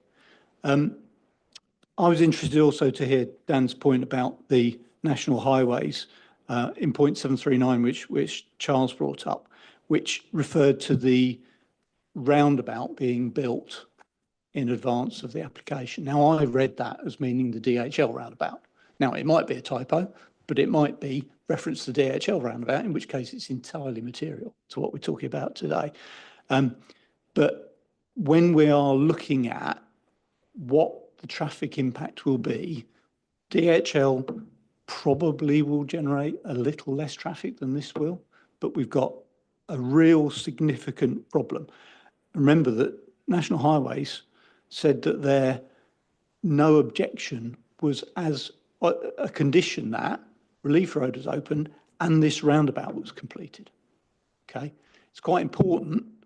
If you've got a roundabout and then a junction a few yards on, that's a different thing to having 4 miles of dead straight road and then a T-junction into Bell Plantation. It's extraordinarily important whether there's a roundabout there or not, regardless of the merits of the DHL thing. So I'm quite interested in the local highways response. I'm, as I said, a little cross about it now. But there are some real interesting questions about the strategic road network being where the problems have been identified. Real severe harm on the strategic road network. What work, what numbers, what calculations, what considerations have been done for the local road network? None at all. There are no numbers, there are no impacts. Nobody said, okay, well, 200 cars through Dunker's too many, 400, 500, 6,000. How many is too many through Dunkirk? Nobody knows, nobody tests it. We've got some numbers. We know what the speed limits are. There's 30% of the cars doing more than 60 miles an hour through Dunkirk. A vast number are doing more than 30 miles an hour, and it's impossible to do anything with that road, which will just be worse, unless there is some strategic thought. We need some strategic thought, and Highways themselves said it would be preferable to have a strategic mitigation to support all AL sites, 0.738 in your document. Well, why isn't that happening? Why is there not strategic mitigation? Why are we not thinking about all of these things strategically? I'd quite like to see all of the roads done. I'd like to see the relief road. I'd like to see a roundabout on the A5. I'd like to see a change in the Tove roundabout so that it's got mitigation. I'd like to see all of these things done before we can assess whether or not the roads are going to be manageable or not. 1 minute to go, Councillor Bauer. Thanks, Chair. So as far as I'm concerned, a strategic plan would be get all the roads done and then see what it's like afterwards before we start putting extra traffic on there, because we know these things aren't all going to be done before some of this traffic starts. Thanks, Mr. Chairman. Thank you. If you'd like to remain seated, do any members have a question of Councillor Bowman? Would appear not. You can return to your seat. Thank you, sir. I now call on Adam Wood on behalf of Save Toaster now to step forward, please.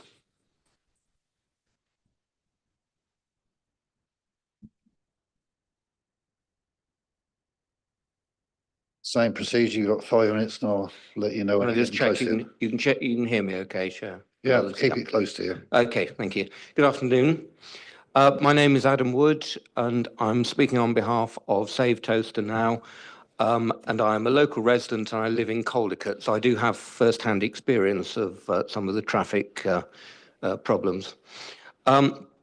Save Toaster Now urges the committee to defer a decision on this application until the outcome of the DHL appeal decision, which there was some question about dates. The decision is due on or before the 23rd of April 2025. We've taken legal advice at council level. We're of the strong view that approving this application would greatly prejudice the outcome of the DHL appeal, not least because the decision to refuse DHL was also made by this committee. The committee will recall that there were two grounds for refusing DHL: visual impact, i.e. that the proposal, by virtue of the size, siting, scale and design of the proposed employment buildings, will result in unacceptable significant adverse impacts on local landscape, character, views and so forth. And secondly, the traffic impact. The traffic modelling identifies that there would be a severe residual cumulative impact on the strategic road network with specific reference to the future years' cumulative impact. Our view is that the Bell Plantation application as it currently stands will severely undermine both these grounds, not least because it is on the same AL1 site allocation, regardless of the comments earlier. We've written to committee members setting out our more detailed concerns, but I will just touch on them here. In particular, our objections are visual impact. The ridge heights of the B8 units will be 23.5 metres above the level of the AL5 and AL43 roads, far above any mitigating planting and on a ridgeline in open countryside. I should say the site is not level. There's a fall of about 8.5 metres from top to bottom. So you are talking about large buildings on or close to the ridge of the site. And we'd say that's contrary to policies S10 and SS2. Reserve matters. The planning officer states that the master plan is indicative only and therefore more than likely to change under reserved matters. We believe that an appropriate mix of units should be proposed and approved at this planning meeting if it is indeed approved, with any B8 confined to Zone 2 only. The portal holds master plan option 2 dated 17th of December 21. However, an alternative master plan option was referred to Tiffield Parish Council, which shows much larger B8 units on Zone 2, which is not on the portal. We should recognise that master plans change, and indeed the planning officer stated that just 5 units could be built on the site, each up to 6,500 square metres. So we would urge you to consider the parameters plan only to set the B8, B2 mix and permitted heights and FFLs. Tolerance to SPD. The applicant proposes a +1 metre tolerance on the levels quoted on finished floor levels and heights of buildings. If this tolerance were to be allowed, it would mean the SPD would be breached, setting a dangerous planning precedent. We believe this 1 metre tolerance should not be included in this or any other AL planning approval. 1 minute, Mr. Wood. Okay, and we've touched on traffic, but I will be brief. The survey data was recorded in November 2021, and although we were out of COVID, traffic levels were still significantly impacted by the COVID behavioural changes.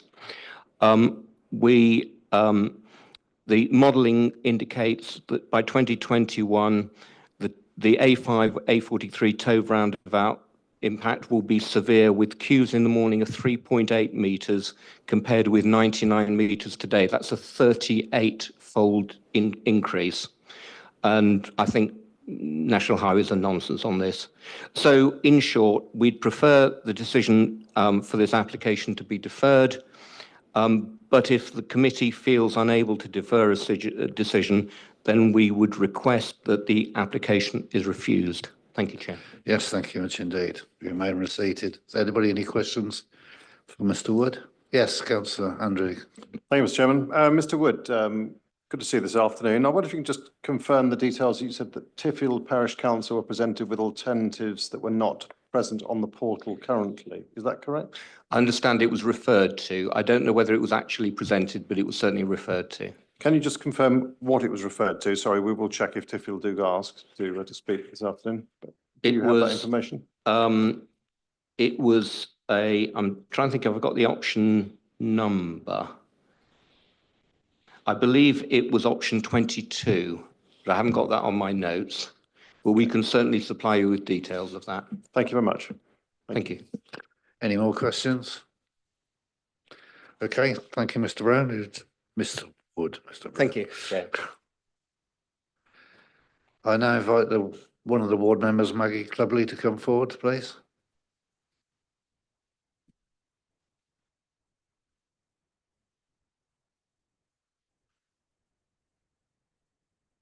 Same rules, Maggie. Thank you. Myself and most of the locals in Towcester have always been very supportive of the Bell Plantation. It's a great destination in Towcester. We all like to see them grow. But I think everyone in Towcester does have concerns about the height and size of the largest unit that they have planned, and also the traffic modelling. It seems to me that we have a local plan that was signed off and incorrectly, and now all the local people round here are suffering. The visual impact of a large building like this is exactly the same as DHL. It will change Towcester from a sleepy market, historic market town, into a warehouse oblique logistics hub, which is not what is required, especially when West Northampton Council have made provision for such locations around the country. There is no confidence whatsoever in what National Highways, and with the greatest of respect, the local highways say. Councillor James made some comments about slowing traffic down. Traffic in Towcester would love to be slowed down because most of the time it's at a standstill. We've had recent events, people at Tesco, it's taken them 40 minutes to get to the centre of Towcester. We have got 2 new roundabouts going south, one just by the race courses and one further down by the link road. They are now causing delays from Towcester to the Stony Stratford roundabout, which is 7 miles of about 40 minutes. There's much talk about the relief road. I'd urge you all to go and have a drive down it. It's a road through the middle of a housing estate with umpteen roundabouts. It's not one for lorries and trucks to go down. In due course, as I said before, there's going to be approximately 2,750 houses built.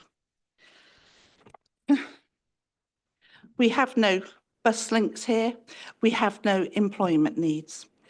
I think it's a shame that this cannot be deferred until we have the DHL appeal, because exactly the same points need addressing. The points about the roads need to be looked at properly. The visual impact does. And if we can't have it adjourned, then I would ask you to dismiss this application on exactly the same points as DHL. Thank you. Thank you, Maggie. Any questions for our councillor? Yes, Councillor Gonzalez. Thank you, Mr. Chairman. A couple of questions to you, Maggie, if I may. In terms of your local representation of the area, can you tell me how many people you've met who are in support of this application out of interest? Well, everybody loves everybody loves Bell Plantation as it is. So we do love them locally. But so far as the bigger application and DHL, nearly everybody you talk to, and we have Save Towcester now here. I've worked very closely with them. They've got thousands of objectors on their books. Every village around Towcester objects to these developments. Thank you very much. And the local people need to be listened to. Thank you. Yes, Councillor Clark, please. We've heard of how this will impact on locals. Are there any benefits from having this application? Given permission for it? The only benefits to these applications are the WNC will get more in business rates. Okay, thank you, Maggie. You can return to your seat. One of the other ward councillors, Lisa Samiotis, has imported a written statement, well, 2 written statements, and I'll ask that Diana reads them out for your benefit. Thank you. Statement on behalf, Statement on behalf of Councillor Lisa Samiotis, Ward Councillor for Towcester Road. Funding. Under the SIL regulations, guidance above, spending of SIL monies is discretionary and will not guarantee the part funding of the football club as set out in the planning policy. In absence of this committed funding and with land made available by DHL on their application site, we would request that additional funding is secured through appropriate Section 106 contributions from the Bell Plantation application. Second statement, pinch point. In addition to the above, we understand that Bell Plantation owns the land running along the eastern side of the A5 north of the Tove roundabout. Along this stretch, just north of the Tove roundabout, the footpath narrows to below 2 metres, which we believe is unsafe and could easily be improved through the inclusion of a small piece of land owned by Bell Plantation, as indicated by their blue line. The width of the footway in this location has been highlighted by the local highway authority and National Highways as an issue that they both expressed a strong desire in their consultee responses to widen this element to allow a wider 3-metre footway from the Tove roundabout to Bell Plantation and the DHL site. With the application being heard tonight, we believe that this is a reasonable request to ensure that safe pedestrian and cycle connections can be achieved along this length of the A5 and request that this is accepted. That's the end of the statement, Chair. Thank you, Diana. We now move on to the applicant agent. I have Jason Tate, I believe, as the agent coming forward, assisted by James Williams, who's a highways consultant, and Jethro Warren, the applicant. So if Jason can do the talking, and if we need to, do you want to grab? Yeah. If you need to consult with the other two, then please do when we get to question time. But if I can have the 5-minute presentation from you, Mr. Tate, please. Thank you. Yes, thank you, Chairman. Obviously, the debate has clouded the way I'm going to deal with this presentation, but in general terms, this application should be a straightforward proposal. This is an allocated site in the Council's own development plan for employment development, and this is a proposal for employment development. Indeed, it's the exact type of employment development that was originally envisaged for the site, a traditional business park for a market town of a range of small and medium-sized businesses. What we seem to be doing is getting this application tarred with the brush of DHL. You dealt with that at the previous application, and this application is significantly different. Not slightly different, but massively different. We've been for planning for over 2 years. Planning shouldn't stop for the sake of what's going on and the difficulties with the DHL application. It's not for you to pass on your responsibility onto some inspector. You should be dictating to the inspector about what you should see as acceptable on this site. You should be consistent in decision making, but it's on a like-for-like basis. So if we were similar to DHL, you should be refusing us. But I say we're not. Their application is for 1.25 million square feet of development. We're 1 million square feet less. Their application included buildings of 250,000 square feet.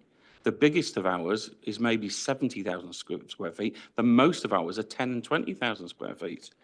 They have buildings up to 24.5 metres high. Ours are typically 11 to the A5 frontage, 13 to the A43, and one opportunity in our parameters plan for a building of up to 16 metres back, fully in line with the SPD. They will generate significantly more traffic with 1 million more square feet of footage. We've dealt with ours through the NSTM. They didn't do that. And we have capped our B8 contributions to traffic to half of our development. So we are massively different. This is a completely different scheme. I appreciate the point about cumulative impacts, but you don't, because there's a cumulative impact, you don't throw all the applications out. There may be some that you might find at a smaller scale and the amount of traffic that they generate to be acceptable. It's then for DHL to deal with that as a committed development. That's the scale of development you find acceptable. That's the scale and type of development you find acceptable. And that's the clear message to the inspector. We're not against development, but we want the right smaller and medium-sized units and a smaller scale development. And that's what we are. So we're hoping that you will support the application. This is an application as well that's been approached differently than other applications. It's by local landowners who operate Bell Plantation, and it's in their own interest that the traffic in the local area is dealt with. They want a proportionate development that's appropriate to the locality. There are planning conditions, there are parameter plans that will mean that you will not get the mega sheds that you would normally see in Northampton that I can fully understand you don't want in a market town. You won't get them on this site, and Dan Callis has properly conditioned this permission to ensure you get the smaller scale proposals. Indeed, your own economic development officer said this is the entirely appropriate site for a market town like Towcester and the types of development that it should be having. All the technical issues have been addressed in this application. I know it's not EIA, but that doesn't mean we haven't done LVIA, we haven't done landscape and visual and ecology and all the technical reports that would normally be required by a planning application. Of course, the focus has been on highways. And we note that highways are not objecting, and it is the cumulative impact that's the issue, not this application on its own. We can't say we can solve the problems of the Tove roundabout, which are long-standing, need a solution way beyond what we could do with our smaller scale developments. But we have come up with proportionate solutions, and we've focused on efforts to get people out of the car. So we've improved pedestrian and cycle connections to the site, moved bus stops closer to the site. We've improved the location of the Bell Plantation access point to a safer location and combined it with this. And we've got a travel plan that will get people out of the car rather than just trying to think we can come up with some marvellous solution in terms of putting more tarmac down. So in summary, this is an allocated site, and we bring forward proposals which are in line with the council's own local plan. It's different to others.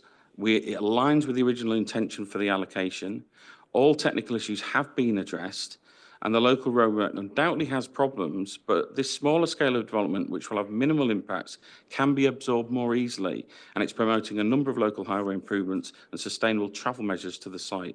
The economic benefits of this development are significant at a time when the country does need more jobs and economic growth, and I hope members will understand the clear differences between us and not tar us with the same DHL brush, as I said, and actually look at our application fairly and how the differences would allow you to approve our proposals. Thank you. Excellent timing, sir. Do we have any questions for Mr. Tate? Yes, sir. Councillor Purser, please. Thank you for your presentation. Accepting that as a committee we rejected the DHL application, I'm concerned about the loss of habitat at the north of the site.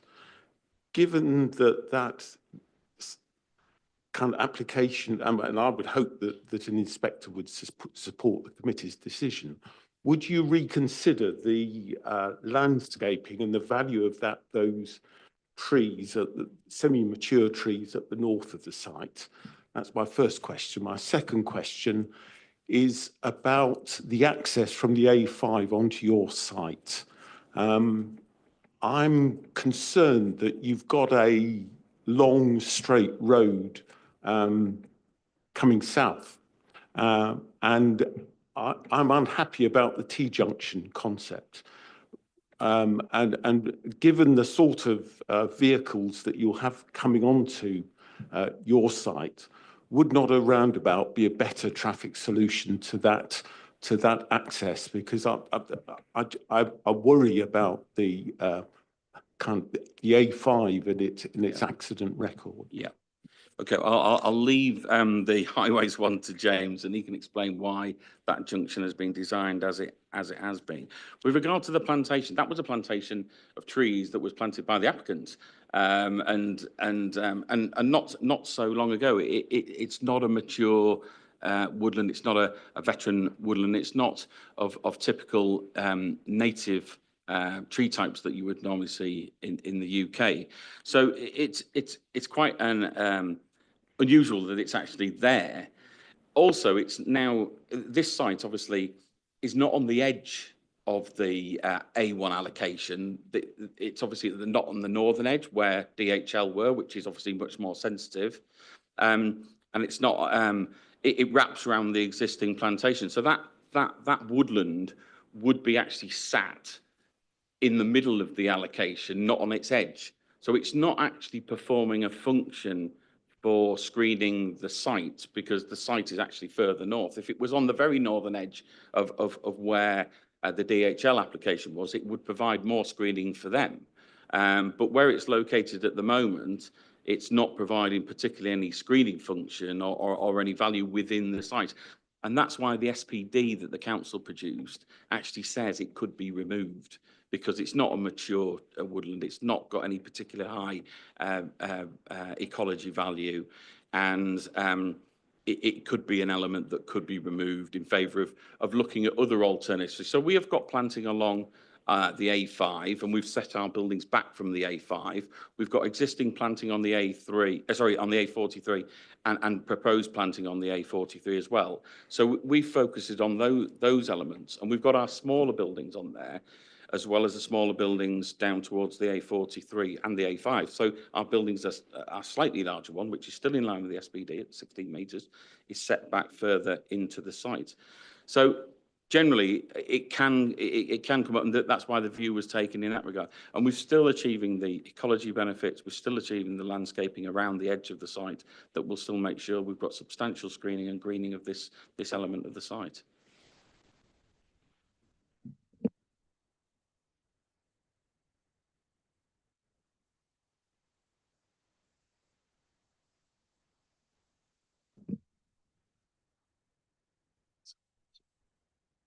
Hello. Yeah. Thanks for your question. First of all, I'm James from Stantec. I'm actually working in Blisworth, so I know the local area very well, and we often come to Towcester to use facilities in Towcester. And I know that the junction of Tove roundabout has been an issue for a long time. In terms of the question of the straight nature of the A5 and the type of access which serves the site, one of the key objectives of serving access to the site is to make sure that the strategic road network of the A5 remains unaffected. Obviously, adding a roundabout in, which is DHL's proposal to the north, means that occasionally those vehicles will need to give way to other movements on the roundabout, i.e. vehicles travelling north and east into DHL will have priority over vehicles travelling south towards Towcester. The benefit of a priority junction means that the A5 has priority. Therefore, the people coming out of Bell Plantation give way to the people travelling on the A5, therefore leaving those movements unaffected by the proposals. And in terms of a comment that was picked up earlier of stacking space, we have a lane which is 110 metres in length. And I think it's quite key that we've less than 20% of the HGVs to be generated by this site in comparison to DHL. So it's a completely different scale of site, which Jason mentioned. And as a result, that means that there's less delays on the network. I'm sure you've seen Tove roundabout in operation, or any roundabout. If you have a HGV travelling around a junction, it can immediately slow down traffic, block the lanes.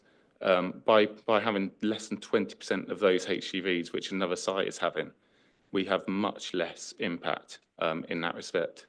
And that's also key on the operation of the A5 down to the access. Councillor Humphreys, please. Thank you for your presentation. I do appreciate that there are important differences between you and the DHL application, but the potential sticking point is your application still contributes to the cumulative scenario that would result in a severe and unmitigated future highway impact. So just be interested in how you respond to that. Thank you. It's probably one jointly for myself and James, but as I was saying, that one of the aspects for us certainly is that we recognise that there is a cumulative issue, and that says, you know, looking at each individual on its application on its own merits, our application in itself is not particularly the problem. You've got wider issues with the DHL application, but that doesn't necessarily mean that just because there's a cumulative impact when you add in all the developments that are proposed that have not yet got planning permission, and you'll see in front of you at this planning committee, that you throw the first one out. You know, you could let some through, allow the benefits of the employment development, allow a message to go to that inspector to say, this is the type of development we want, smaller scale, smaller buildings. You know, we're not against development. We are positive for development. We've allocated this site, but what DHL is doing with the scale of B8 and the scale of HGV numbers and the scale of building, that's not what we allocated this site for. So don't throw the good site out because of a cumulative impact with something that's bad, is what I would say. And this could give a real positive message to that inspector at that inquiry, not a negative one. That, you know, we as a council don't know what to do. We've referred it all and you deal with it. That's not the right answer. I think the right answer is for you as a committee to say, this is a good application. It's the type of thing that we wanted. Even the parish council mentioned that. We've not really got a lot wrong with this one. But, you know, don't throw the baby out with the bathwater. James might have some views on cumulative. Yeah, so I think as again, I'll mention we have less traffic than the DHL site, and most importantly, this is the impact of this site. It's not the impact of all the sites in the area that we're looking at. It's just the impact of this site. And I think really key, which Highways mentioned earlier, we have used the county highways model. This was requested of every single applicant in the Towcester area of these major employment sites. This site is the only one that decided that it was the right thing to do. This county model, the NSTM, is used on every single major application in the whole of Northamptonshire. I've worked on it across the 20 plus sites in Northampton and Kettering and Daventry, and it is most frequently used. By not using this model, DHL have immediately impacted themselves and affected the robustness of their assessment. Secondly, we're making significant improvements to pedestrian and cycle measures in the local area. You'll have seen the footway presented earlier in the eastern verge of the A5 south of Tove roundabout. At the moment, from the crossing, which will be upgraded to enable cyclists to cross it as well, from that point there, cyclists and pedestrians will be able to walk straight into the garden centre and the site. At the moment, and to access DHL, they'll be required to walk up the A5, as an officer mentioned earlier, 2 metres, so not enough space to walk and cycle in, whereas actually by providing this development and this measure, it enables people to safely walk and cycle into the development site. And just adding to that, by providing that facility, it means that the heart of the residential area in Towcester is within a 7-minute cycle and a 19-minute walk. Now, how many places can say that you can cycle 7 minutes to walk to work? With all this housing coming forward in Towcester, it needs jobs to be provided to enable that local walk and cycling access to be facilitated. The impact has been concluded as not being severe by both National Highways and West Northamptonshire.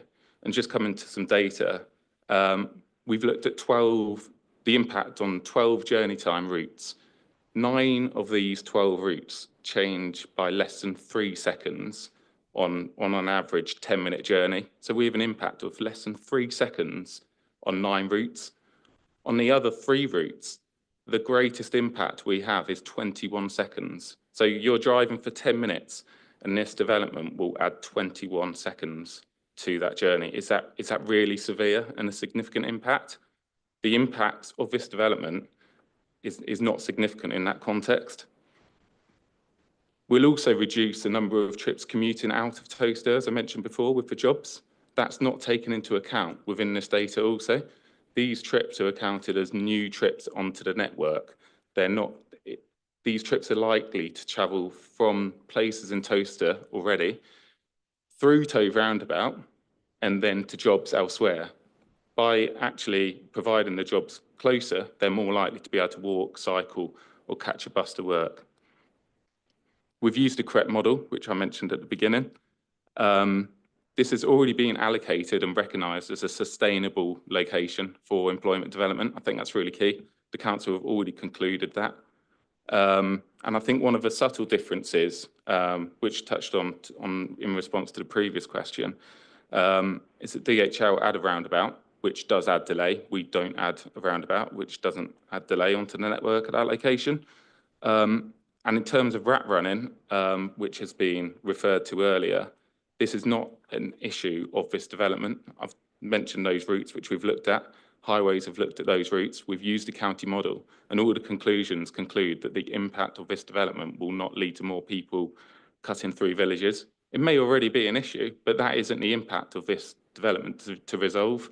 And I think that's really key in all of this, which is why National Highways conclude that this is for them to look at with the council as a holistic scheme here, and that's not the impact of this development.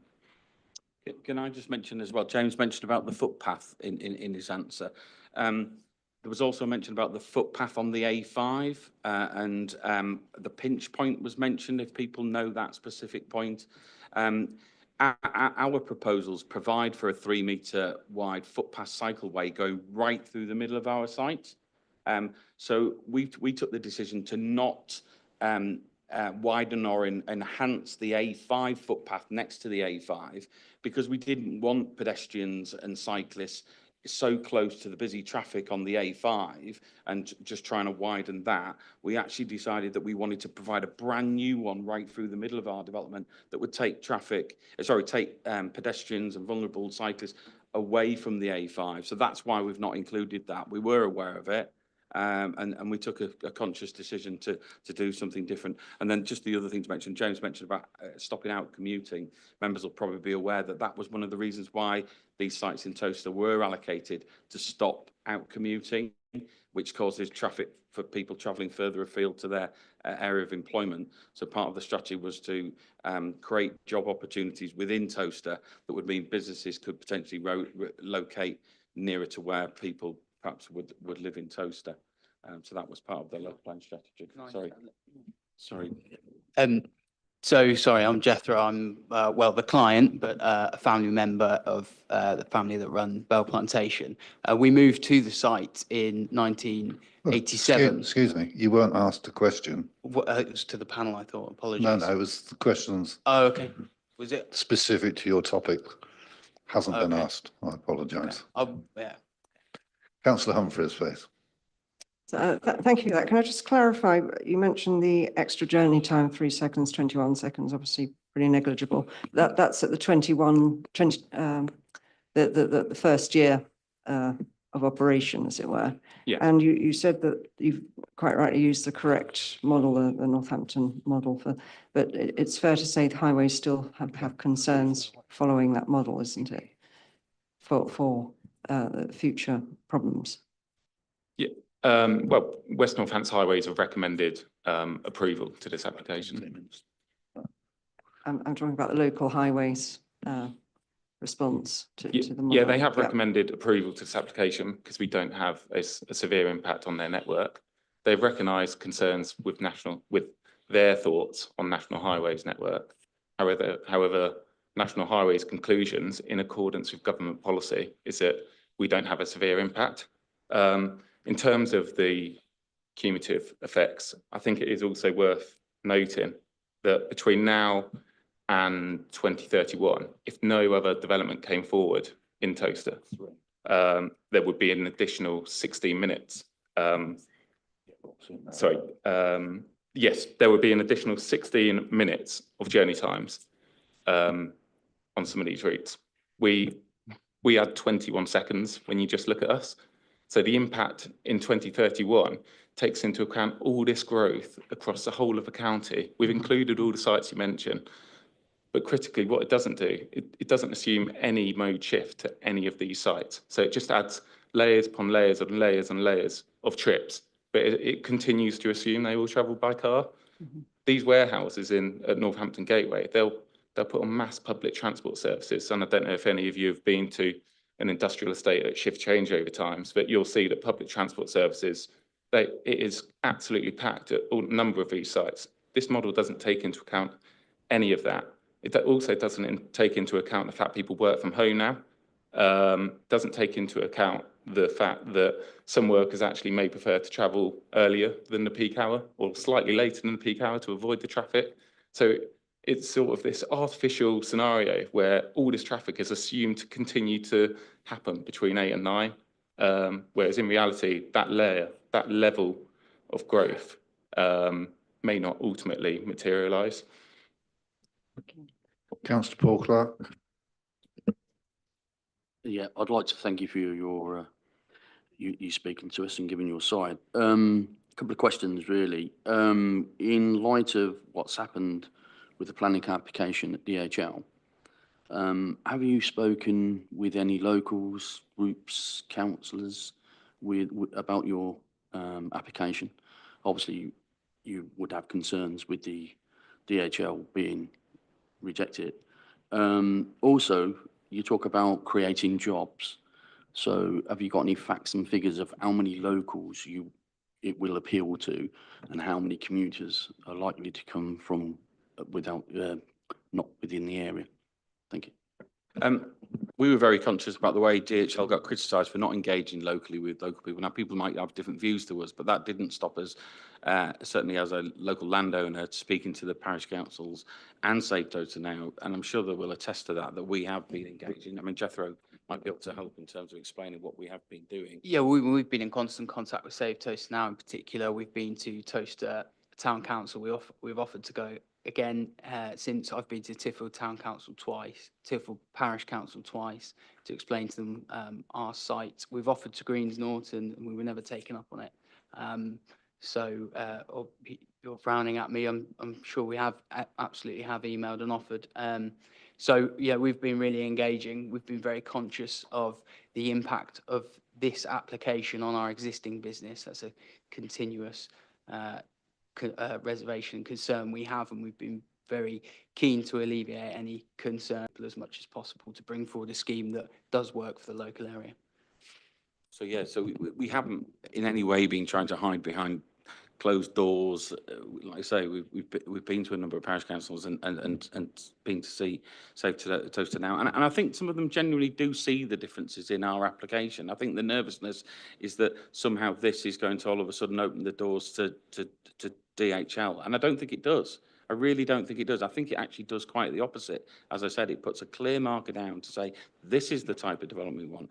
This is the scale. These are the types of buildings, not these mega big sheds. And that was a message that we were saying to Save Toaster now, was to say, look, you know, your case is a strong one against DHL, and it'll play out through the inspector. Don't tar us without brush. We are trying to do something different, more in the spirit of what this allocation was about. In terms of the job numbers, yes, we've run some job numbers, but obviously it depends on the final occupiers about exactly what the precise makeup will be. We know some will be warehousing, some will be more traditional, just you know, like industrial units, and we've provided a split in that. Our planning statement explains probably up to around 500 jobs. But it's about, like I say, you say how many for local people. Well, the strategy of the council's own local plan was to try and use these sites to provide a mixed range of small and medium-sized business opportunities that would allow businesses to set up in Toaster, that would mean that people could work locally. Now, you can't always guarantee somebody might have some connection and want to travel all the way to Northampton, but at the moment they have to do that because there's not as many job opportunities in Toaster. The employment levels are high. Yes, there's not a low unemployment number in the unemployment rate in Toaster is low, but that's because quite a lot of people are travelling further afield to their area of work. So providing these jobs locally provides the opportunity for businesses to be local and people to work local. And that's not just me saying that. That was the strategy in your local plan, which I'm sure you guys are familiar with. Okay, thank you, gentlemen, for your presentations, and I'll move into the debate now. Thank you. Obviously conscious of the time, we've spent 2 hours on it so far, which it deserves. So any feedback from the officer before I move into the debate, Dan, for what you heard? No, thank you, Chair. Okay. So I open the debate and I'll see that Councillor Andre is keen to start. Thank you. Thank you, Mr. Chairman. It does seem incongruous that a garden centre of destination of ecology, if you like, locally, is planning on tearing down an established woodland. And it does concern me about the loss of biodiversity. However anyone measures it, it is a loss of local biodiversity. And absolutely, I am very conscious about the health impacts that quite clearly have been raised within the report. I am very concerned about the element that's just been discussed about up to 500 jobs would be created. That might mean one job, or it might mean nothing at all, because in reality, it's all very speculative. It's quite clear, speculative build, clearly a commercial arrangement, and I can understand Mr. Warren and his family trying to make the most of their site. But I have to say, it does definitely concern me in terms of having such a development on a very congested environment that has no impact in a positive way to the traffic and the health of the local community who are clearly their customers in the majority. I'm also quite well aware of the comments that have been made up to 2031 and the impact that has not been mitigated and wouldn't be mitigated in terms of the congestion there. Every high-sided vehicle, every smaller vehicle, and every person on foot or on bike will have the same concerns as well, because quite clearly the congestion, the unhealthy situation that's been created there will turn it from a very enjoyable rural area to something which is quite clearly on the edge of what could be best described as an early motorway system. I will not be supporting this application, Mr. Chairman. Okay, thank you. Councillor Pritchard, please. Thank you, Chair. I've just listened, obviously, to what Mr. Tate has actually just said. And quite frankly, it actually fits exactly what employment units should be. The only unfortunate thing is, of course, it's AL1 and is actually next door to DHL, which in fact is totally and utterly different. When you look at, I've been very much involved with AL5, which in fact has caused enormous amount of problems because of not adhering to our local plan.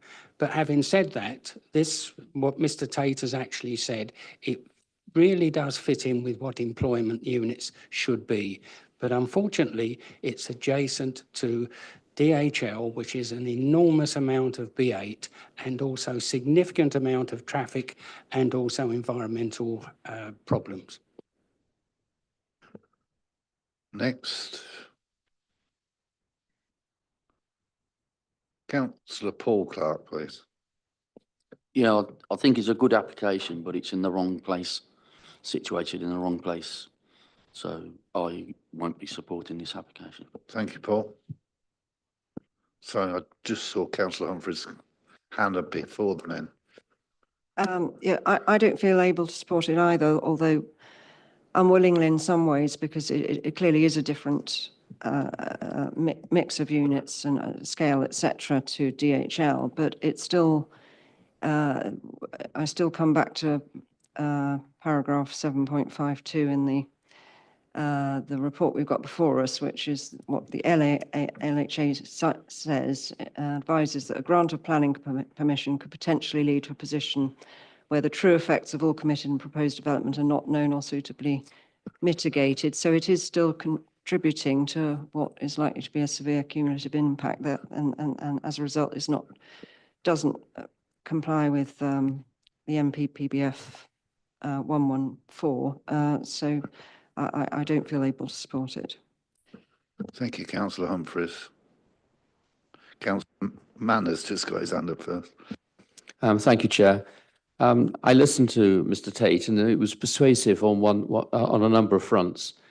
It would be even more persuasive if it wasn't 50% B8, and if they had done a visual impact study and the heights were less than the 16 metres.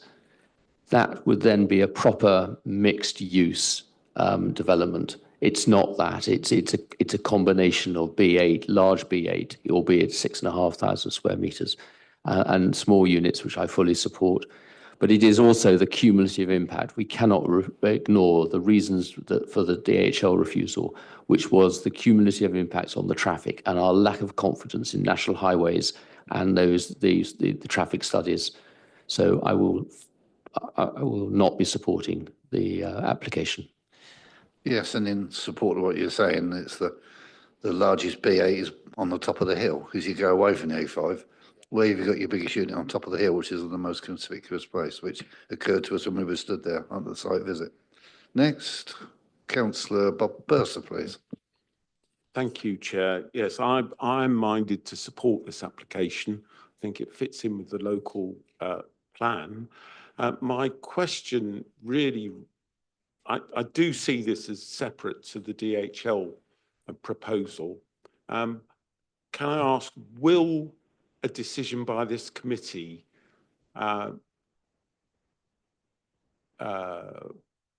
be a material factor adding to the council submission at the appeal for the DHL application?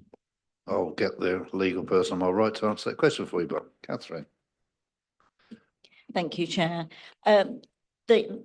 There are similarities, there are interconnected issues such as the highways projections and modelling. They will, of course, be considered by an inspector on either matter, depending on how things progress, not preempting anything here. So there will be some interconnectivity of those applications, whatever the outcome from today's discussions. It's not something that they can be completely disentangled from each other, unfortunately, but they are still separate planning applications subject to their own independent determination process. Councillor Parker, please. Yeah, thank you, Chair.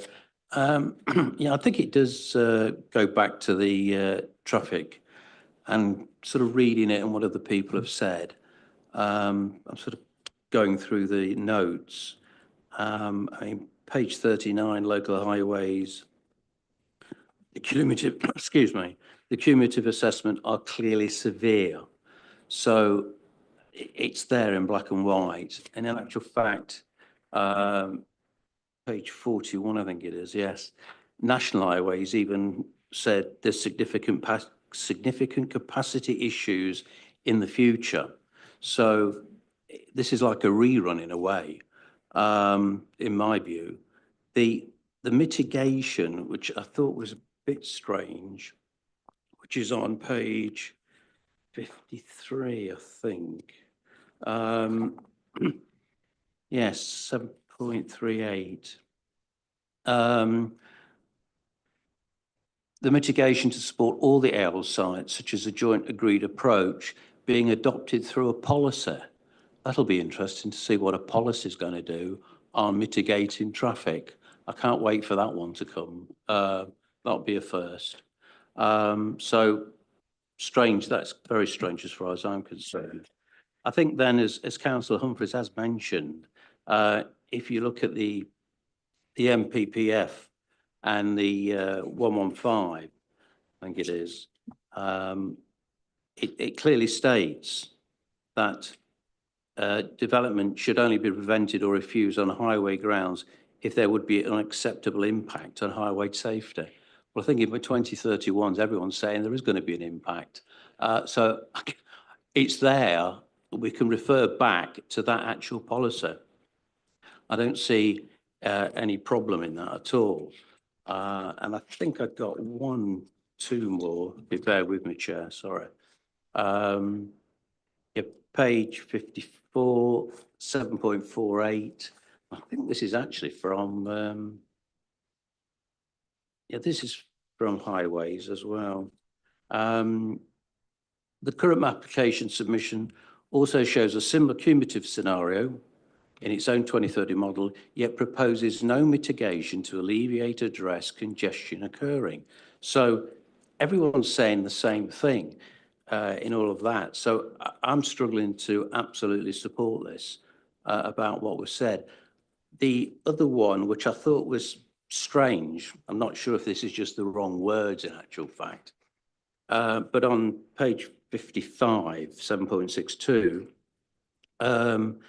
whilst much of the site is still over, and this is on the travel plan, whilst much of the site is still over and above the 400 metres maximum recommended, the LHA acknowledge that once the AL1 brackets DH application comes forward for implementation, I think that's jumping the gun slightly. It said it's going to happen.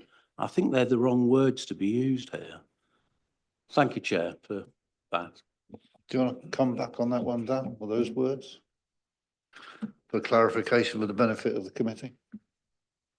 Sorry, Chair, just on that last point with paragraph 7.62.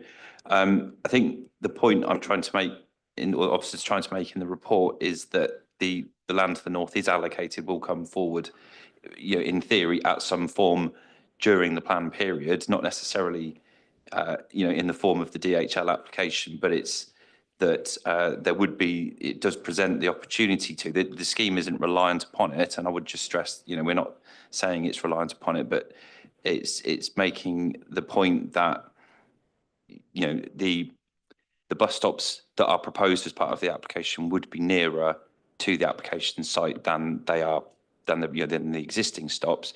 And at such time that the remainder of the allocation is built out in whatever form, there is the potential for interconnection to allow alternative access as well to those bus stops. Thank you. I take the point down, but I think we're jumping the gun, assuming that everything's going forward, because the word is implementation. I just don't think it's the right word to be using in a document like this, which is very contentious when you relate it back to the DHL side, because the two are linked. Don't matter what anybody says, they are linked in some form. But thank you for the explanation, Dan. Yeah, I acknowledge that the wording could have been phrased differently, but the sentiment was, it's not to say that there's an assumption that the DHL scheme itself, but there is an assumption that a development of some form would occur on that site. Thank you. Councillor Holland and Amaya, please.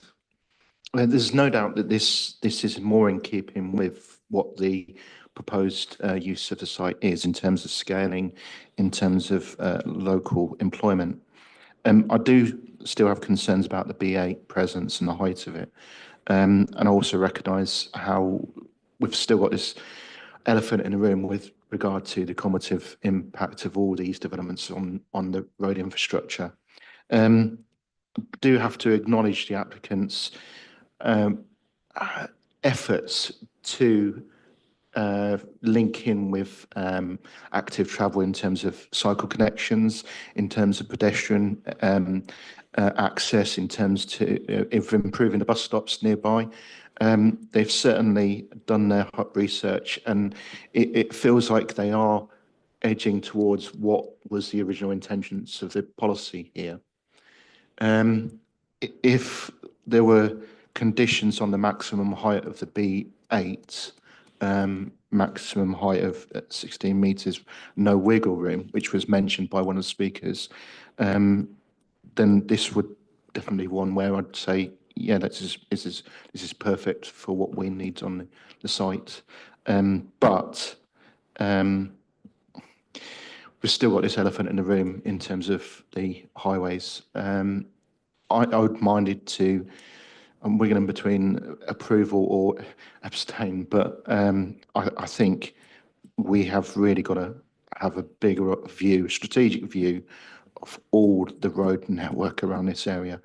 And it feels like we've got this chicken and egg scenario that we're doing all the planning applications without the proper strategic view of what we need for this area. Yes, thank you for your comments. I think we'd find it hard to condition that sort of thing. We've got to look at what's in front of us with specific dimensions. We've got to consider what's for us. If the applicant wants to go away, listen to what you've got to say and comes back with something that's 10 metres high or whatever, and it's a new application, then they've taken on board. But at this point, we can only judge what is in front of us, to be fair. Councillor James, please. Thank you, Chairman. When the applicant's agent spoke, he started off by saying, this is a straightforward application. And a straightforward application, it is. It is a straightforward application. And he outlined the fact that these are allocated sites within the local plan. And as we know, and we've been told this before, the local plan is king. Secondly, it falls within acceptability in terms of the National Planning Policy Framework. And thirdly, I can't count the number of times that I've heard people say on various applications that we've considered in the locality that they would prefer the smaller units. And these are the smaller units. Their height is not inconsistent with stuff that was put up in the 1980s even. So, you know, when you look at it from that perspective, the legal and the planning framework, it's perfectly acceptable. We knew this was going to happen. Now, there are issues with regard to the highways, but that's probably 7 years out, maybe longer than that. A lot can happen in that length of time. A lot of change can happen. And some things that we think will happen now might not happen at all.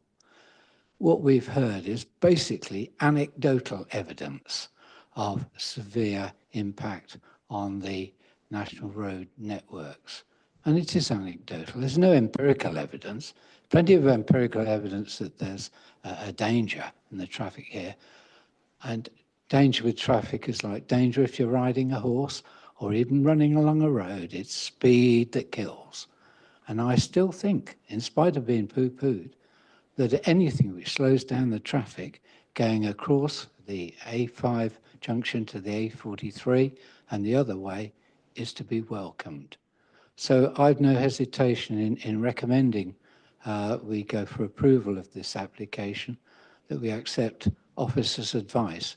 It's the right thing to do. Any other planning application is for the birds.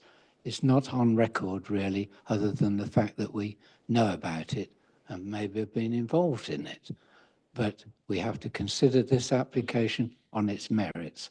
The merits were outlined by the applicants, and I've tried as best as I can also to do the same. Thank you. Thank you. Chair, if I just pick up a couple of points. The Councillor Keith Holland Delamere, you mentioned height restrictions. If you look at recommended condition 5, yeah, there's wriggle room, but that show in terms of broader distances, it's not going to make that much difference. I just want to point out that there is a restriction on height contained in the recommendation. And I just would like to just pick up one question that Councillor Purser raised, which Catherine Hall answered in terms of where does this sit in relation to the DHL appeal. I think, and I may ask the highway colleagues to comment, but the way I see it is fairly mechanistically. If you granted permission for this development today, at the appeal in hearings of the inquiry in February, this would then be seen as a committed development with its traffic impact already factored in. So then the inspector will be looking at the DHL application, will have to consider the cumulative effect of DHL on top of what you've granted planning permission today. If you were to refuse planning permission today, that puts uncertainty in whether or not it's a committed development. If you deferred it, again, there's uncertainty. So that's the context. You're asking the inspector to judge the cumulative effect of DHL with other committed developments, and you're saying you've got concerns about, and that's your position that will be explained at the appeal in February. So the way I think you look at it is, if you grant this, you've granted that impact, and gentleman over there mentioned 21 seconds additional traffic movement. I don't know whether that's correct or not, but it's that factored traffic that becomes a committed development, and then the inspector will know that you've already granted permission for that, and will have to judge that as a material consideration when the inspector judges the appeal in February. And is that correct? I just want that verified by the highway, because is that too simplistic? I think we're straying into legal territory is my only concern. So I'm gonna choose my words very carefully. But all I would say is that in making a decision on this application today, you'll not only be considering the impacts of this development, but you've also got in front of you the evidence of the cumulative impacts to which it adds. And I'm not so sure that you can separate the two, but again, I think maybe that's something that you need legal advice on.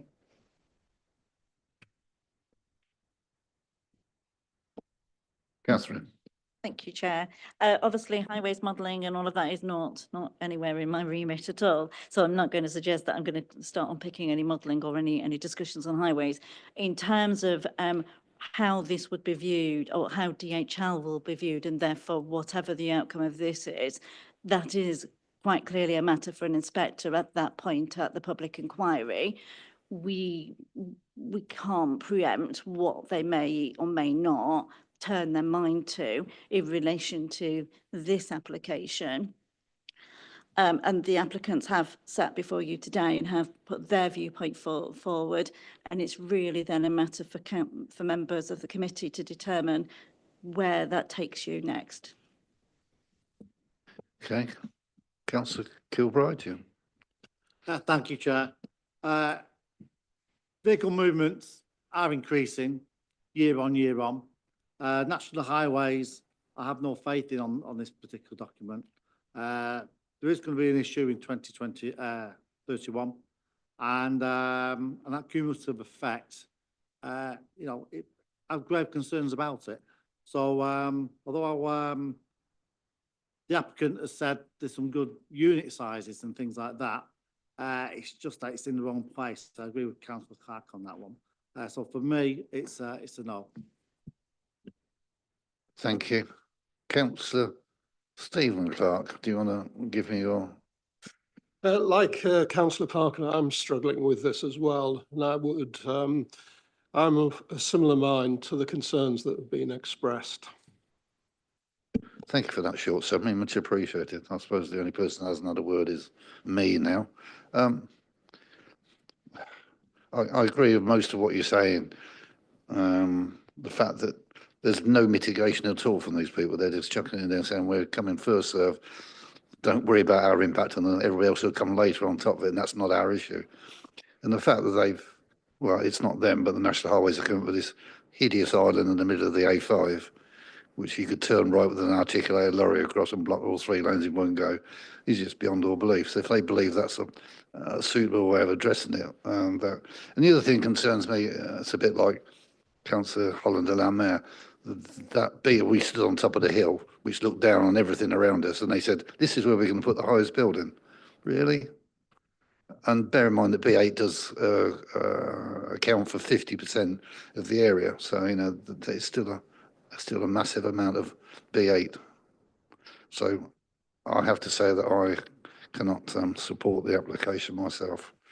So we've had a proposition from Councillor James that we accept the the officer's recommendation. I guess that'll be seconded by Councillor Purser. So all those in favour of we accept the recommendation as given by the officer, please show now. That's a count of 3. Those against? Sorry, you did the counting, Diana, sorry. 10. So that that proposal falls. So we need and I look to my learned friend on my right, Mr. Parker, who was quoting all sorts of things earlier on, and I noticed people were scribbling. Have you got anything you would like to propose, Councillor Parker?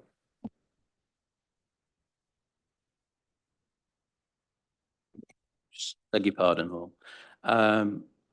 Which was the one we used before on transport, which the traffic modelling identifies that there would be a severe residual cumulative impact on the strategic road network with specific reference to future years' cumulative impact 2031, resulting in acceptable queues and journey times for traffic approaching the towed roundabout to the detriment of the operation of the highway network. The development is therefore contrary to paragraph 114D of the NPPF and in accordance with paragraph 114 with the NPPF. The application, I would say, would be refused. I think some people might want to add on to it something like the EIA and things like that in addition to what I've just said. But I'd look at other members there to add things if they wanted to. Just to advise, I think that's you've got the ready-made highway cumulative effect reason that's just been read out. I would advise strongly against going into EIA issues because we've adopted a screening opinion. We clarified, went through the procedures. We confirmed that an EIA was not required. There could be a misunderstanding over what an EIA requires. It doesn't mean environmental effects are not considered. It just means they're not considered through a structured way that the EIA regulations require. So I would advise going into that because that's a technical point that we had. The council has adopted that opinion. So, and I also think we just need to confirm Councillor Humphreys was picking out the wording of the Highway Authority's position, and they have raised concerns. But I think you do need to be reminded, I think, again, that if you refuse planning permission on highway grounds, unless they correct it today, that the Highway Authority are not going to support that position. They're not recommending refusal of planning permission. So if you do refuse planning permission on the highway grounds, again, it's not a Highway Authority issue. That is the case. They're not. No. They backfilled, didn't they? Well, if you refuse planning permission on highway grounds, it's not the position of the highway authority to support that refusal unless I'm mistaken.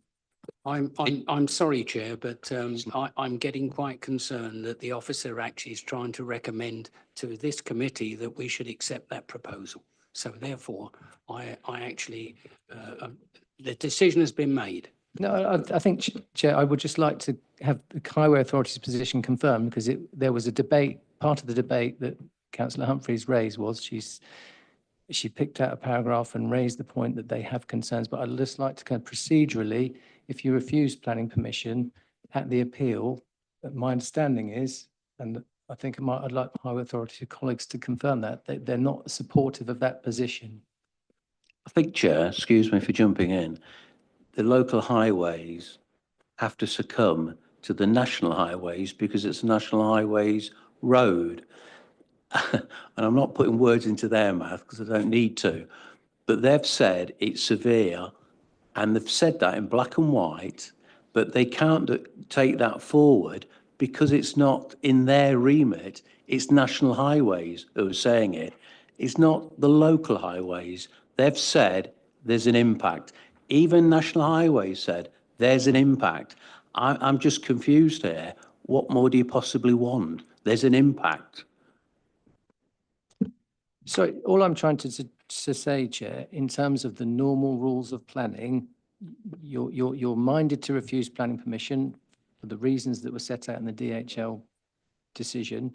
I'm just reminding the committee for the purposes of understanding what that decision means is that you will not have your local highway authority defending that decision at the appeal if there is an appeal. That's simple fact, and I think they've confirmed that, and I would like that just to be clarified before you understand when you make that decision, that's where we sit. I'm a bit confused because in the decision on the DHL, that one of the reasons was the cumulative impact, and it says it's in the minutes, page 15, contrary to paragraph 115. So perhaps we had the same conversation at that after that debate. I'm just saying the decision to refuse permission on DHL was made. You want to repeat the same decision notice. All I am saying is in an appeal context, you won't have the support of the local highway authority defending that technical reason for refusal at the appeal. That's all I'm saying.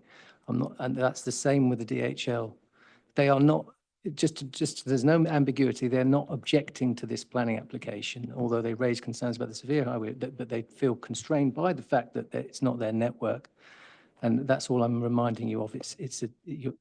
As you know from other decisions, if you refuse planning permission on highway grounds, it's usually in your interest to have the support of your local highway authority, but you don't in this context. That's the only point I'm making. But they haven't expressed an opinion. But Chair, but they're not going to appear at a public inquiry unless I'm misunderstanding that. Mr. Chairman, sorry, may I just make a point? And I appreciate the advice that we're getting from officers, and they are in a difficult situation here. And I absolutely understand the scenario because quite clearly, and they do state it here, and it's not it is in black and white on page 39 that it says, however, WNC as local highways authority continues to be concerned how and why National Highways, on reaching the conclusions that the impacts will be significant, has not taken the opportunity to secure the appropriate mitigation from those developments that have significant or severe impact. The opportunity to minimise the exacerbation of continuing or queuing and delay on the strategic road network is clearly being missed. And the burden for funding any potential future improvements then pass to WNC or National Highways at a later date. Effectively, I completely understand that our highways teams do their very best in very difficult circumstances, and I appreciate obviously the advice we're getting from Simon Ellis, but it really is difficult, and it is a very difficult situation which has been pointed out, and it's not because we're laymen, it's not because of that at all. We are more than aware of the significant impact, the severe impact on the local road network. I would ask, obviously, through you, Mr. Chairman, that we would have a conversation with our highways teams to flush out the issues there. They have been put in a very difficult situation by National Highways, who, again, do not respond in an appropriate manner to any of these issues. I have dealt with them in this building, when we've been talking about some sort of mitigation measures to the strategic road network over the years. But they don't appear at places like this when we have to make the decision and we have to stand up for it. So I appreciate the officers here who are trying to support us, but it is a very difficult situation, but it really is one which is of utmost importance. Thank you.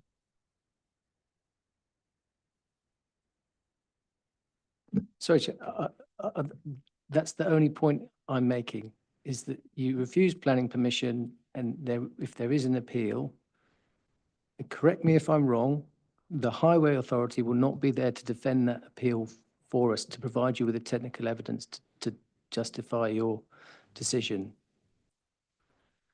Because they are not objecting to this planning application or recommending reasons for refusal. Of course, their response and their overall, that's correct. Yeah, That insofar as it goes, but it's not advice to you to refuse planning permission. But it's an opinion from an authority.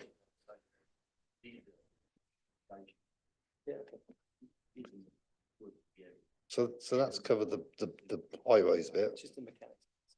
So the other bit to me is the visual impact, because the fact that we've got a B8 on top of a hill, I think. Chair, just before we go on to that, if I can just pick up on the highways point again in terms of representation, assuming that this goes through in the way we feel it may go, at a public inquiry, while documents would be a part of the submissions, there wouldn't be, for example, a proof of evidence that would then be critiqued or subject to questions and answers from from the local highways team in a matter such as this, where they have not raised an objection. So documentation that has been submitted as part of the determination application process would go before an inspector, but that would be as far as that went, just to clarify that position.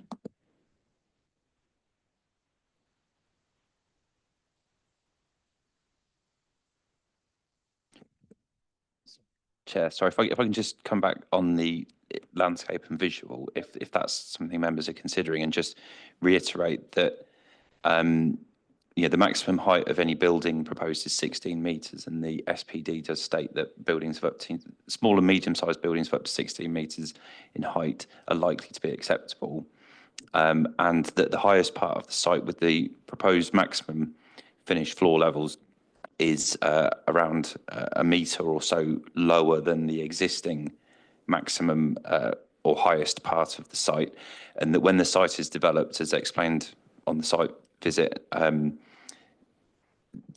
the site will be tiered or stepped down. It's not a case that the entirety of one zone would be at that level. It would be stepped coming down on each separate unit or each separate parcel. Each building with its associated parking and service yard would be at its corresponding finished floor level, which would be determined at the reserve matters stage and could be influenced at that stage to ensure an appropriate design. All that we are seeking to do at the outline consent is just set the maximum parameter for those, which basically gives a cap, but it doesn't mean that everything would be built to exactly those maximums, because you are also limited on a lower floor level. You are still limited by the maximum building ridge height.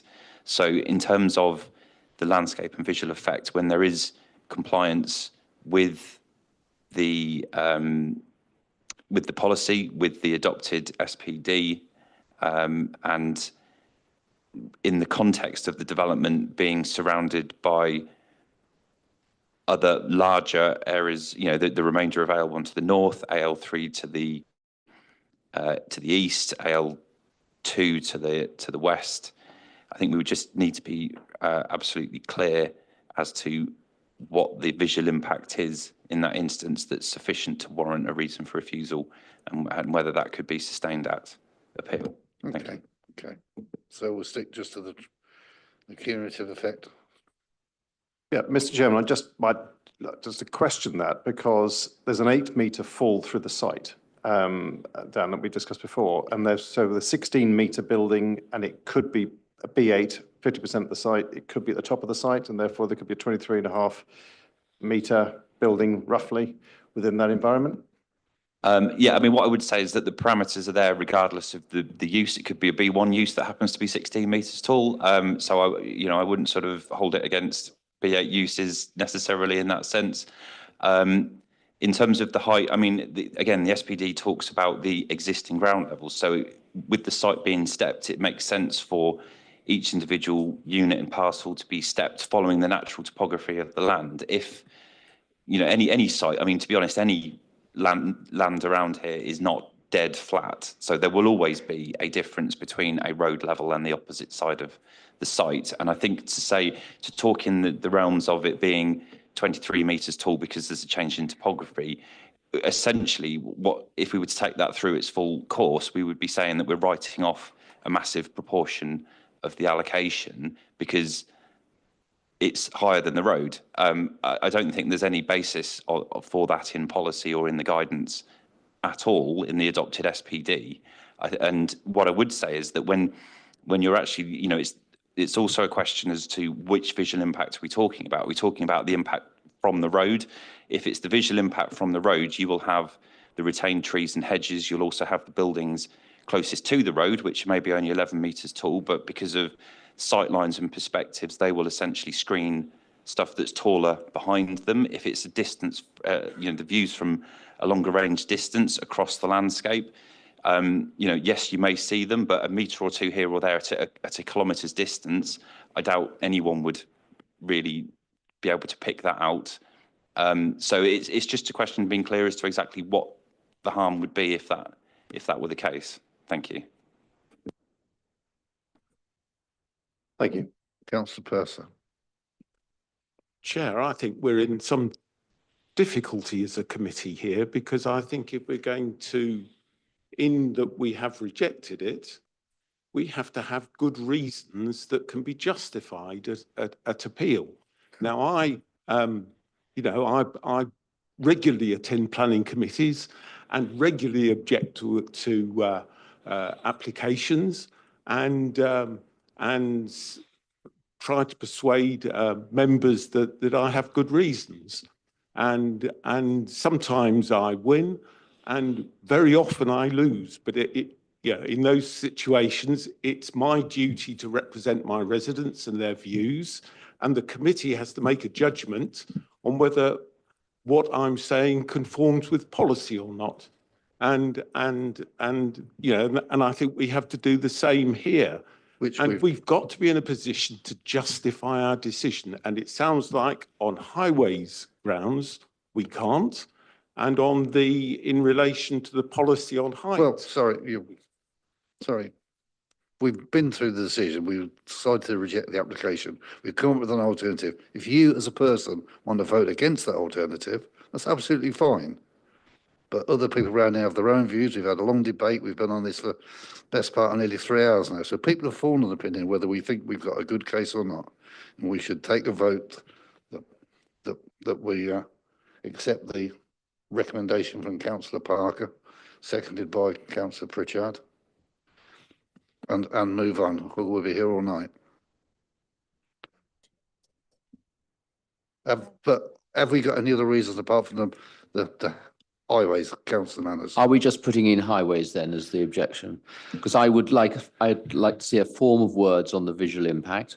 I haven't got those words with me with me because I don't have the technical expertise. I'd ask for the planning, but I mean there is no doubt there is a visual impact there, I agree. and we should be stating that because, as I said earlier, and it's also the proportion of B8 within that mix too. Yep. Can we do that?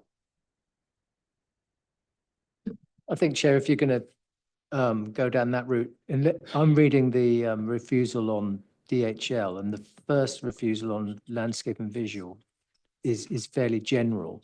And so I think you could use the same wording for that if you wanted to go down that route, notwithstanding the advice that Mr. Callis gave you about the I think we should. SPD. So you've effectively got identikit Yeah. decision notice in front of you, haven't you? The good news. So can we vote on that then, please? Chair, sorry, if I may, can I just clarify, if we're saying size of building whether we're saying size or just height.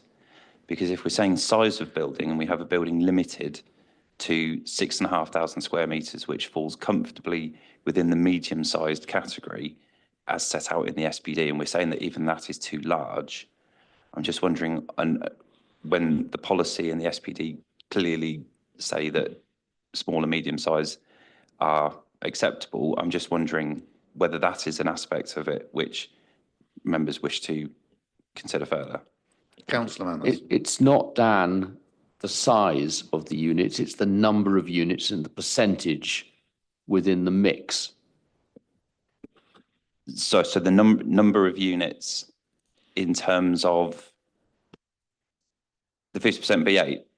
I mean, if it's the land use mix, obviously that's based on the independent market assessment that was submitted with the application. There's nothing in policy that says that there should be, that stipulates what the mix should be. I'm just wondering on what basis we're saying that a certain mix is contrary to Can we just take policy? Sorry, Chair. can we just take one from Councillor Parker who's reading something? Can I just jump in, Dan? Because I forget who said it now, but yeah, the first sort of 3 or 4 lines in the previous application, which was rejected, that's DHL.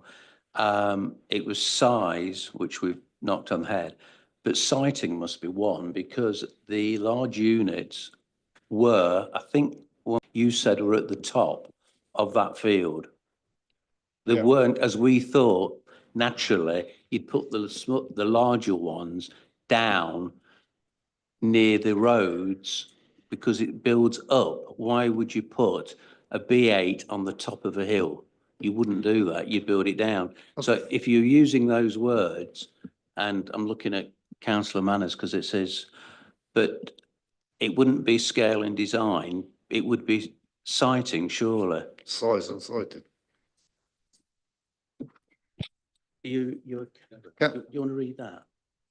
Councillor Humphreys, please. Quick question, Chair. I think you made reference to having a vote on whether we include visual impact as a reason.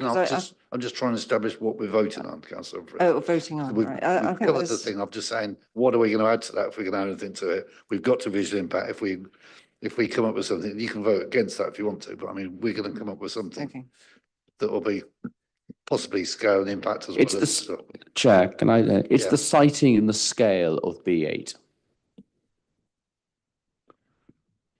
And percentage within the mix.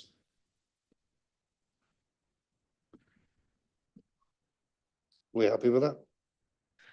Well, you can adapt the wording of the refusal of DHL inappropriate citing of B8 rather than the word size, to just adapt the paragraph to pick up the point. That'd be fine. You made. Are we happy with that as the 2 reasons and the wordings? Councillor Powell, you happy to propose that second and reasons? Sorry, and Councillor Pritchard, you're happy to second those? I am, Chair.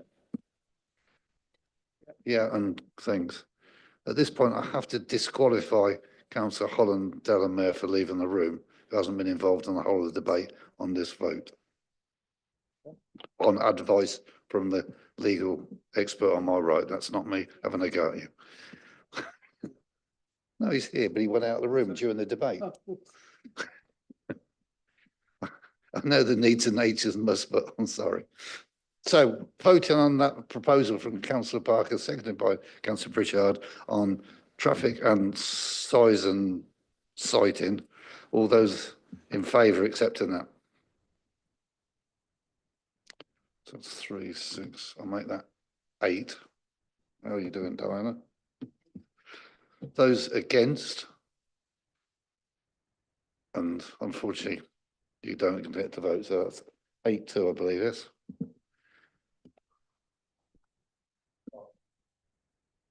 Councillor had to leave, I know that, but he did tell me beforehand. So it's been 5-4.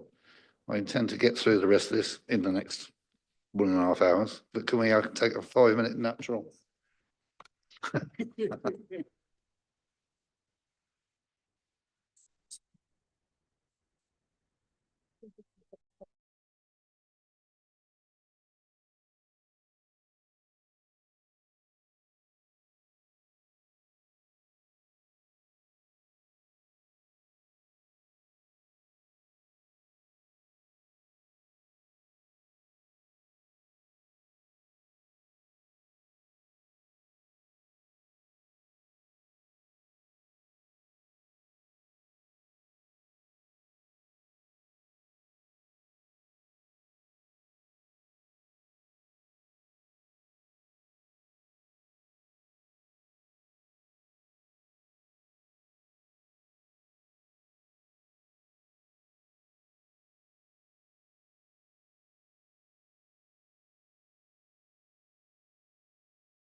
I appreciate some of you've got to go at 5:15, so we'll try and crack through as much business as we can before then. I don't know what the core is of this committee. 4, isn't it? 4. We'll be all right then.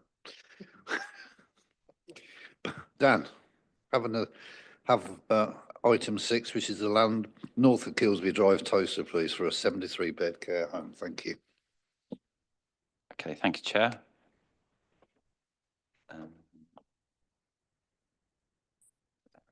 Right. Okay, so item 6 is an application for full planning permission for a 73-bed care home on a parcel of land within the Toaster South Urban Extension Development. The application seeks full planning permission because a care home was not included in the original outline consent for the development. However, the site has been earmarked for a care home in the approved design codes and amended parameter plans and does not prevent or compromise the full delivery of the outline planning permission, including the number of houses or any of the other services that are to be provided. So just to show you some photos of the site very quickly, the site is relatively flat. It's currently open, bare ground. Obviously, it's within the middle of the built area of the SUE, so the ground has been prepared. There are services provided to the boundary of the site. This is the southeast corner of the site. So looking west, you can see the primary school, which was built a couple of years ago and fronts onto an area of space where there will be the local centre. You've got Kilsby Drive is just off to the left of this photograph, and then you've got I can't remember the name of the road that comes down, which is the spine road that takes you to the relief road, which is behind the camera in this view. You can see some of the existing properties around the site on the left-hand side. So this is essentially the view of the main site access, which would be 2 access points, sort of an access and an egress, pretty much where the dropped curbs are indicated either side of the car. So again, this is a view along the spine road coming in. You can see that there's 3-storey development under construction on the opposite side of the road. So there's 3-storey flats in there. Again, just a more open generalistic view. You've got the site's main frontage on the left-hand side. What will be the local centre, the shops, etc., is the open land in front of the primary school on the right-hand side. Another view across the site, again, showing the backs of the existing properties that will neighbour the application site. Another view just further around, again, just sort of repeating how the site is quite open, relatively flat, and the position of it within the centre of the SUE.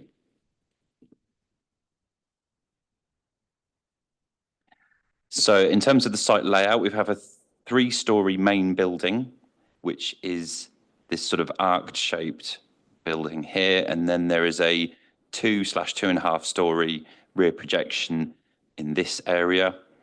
The main building will have an M-shaped roof, so a double pitched roof, which helps to both reduce the height and the perceived depth of the building and therefore the perceived scale and massing from ground level. There are 27 parking spaces provided. That includes EV, disabled and ambulance parking. There is a separate recycle store you can see on the plan here, which includes refuse, garden storage, and also cycle store for staff. All of the walls, all of the boundaries to the site, because it does pretty much front the highway on 3 out of 4 sides. Most of those frontages are enclosed with walls or railings, so high quality boundary treatments, brick and iron railings rather than timber solutions. There's also a substation on the Badgers Road side here, so essentially on the rear of the site and adjacent to the existing dwellings that are along that road. The roof does include solar panels, and the installation of those would be secured through condition.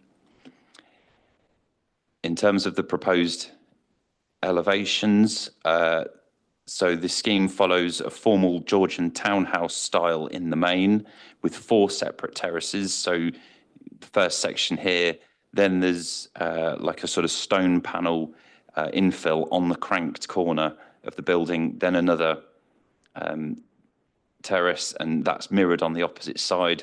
And then the central section is a more contemporary lightweight glass and stone link, and that contemporary sort of introduction echoes the fenestration detailing of the school on the opposite side of the road, which, whilst following an overall traditional form and use of materials and other elements, does have sort of flashes of things more contemporary in styling.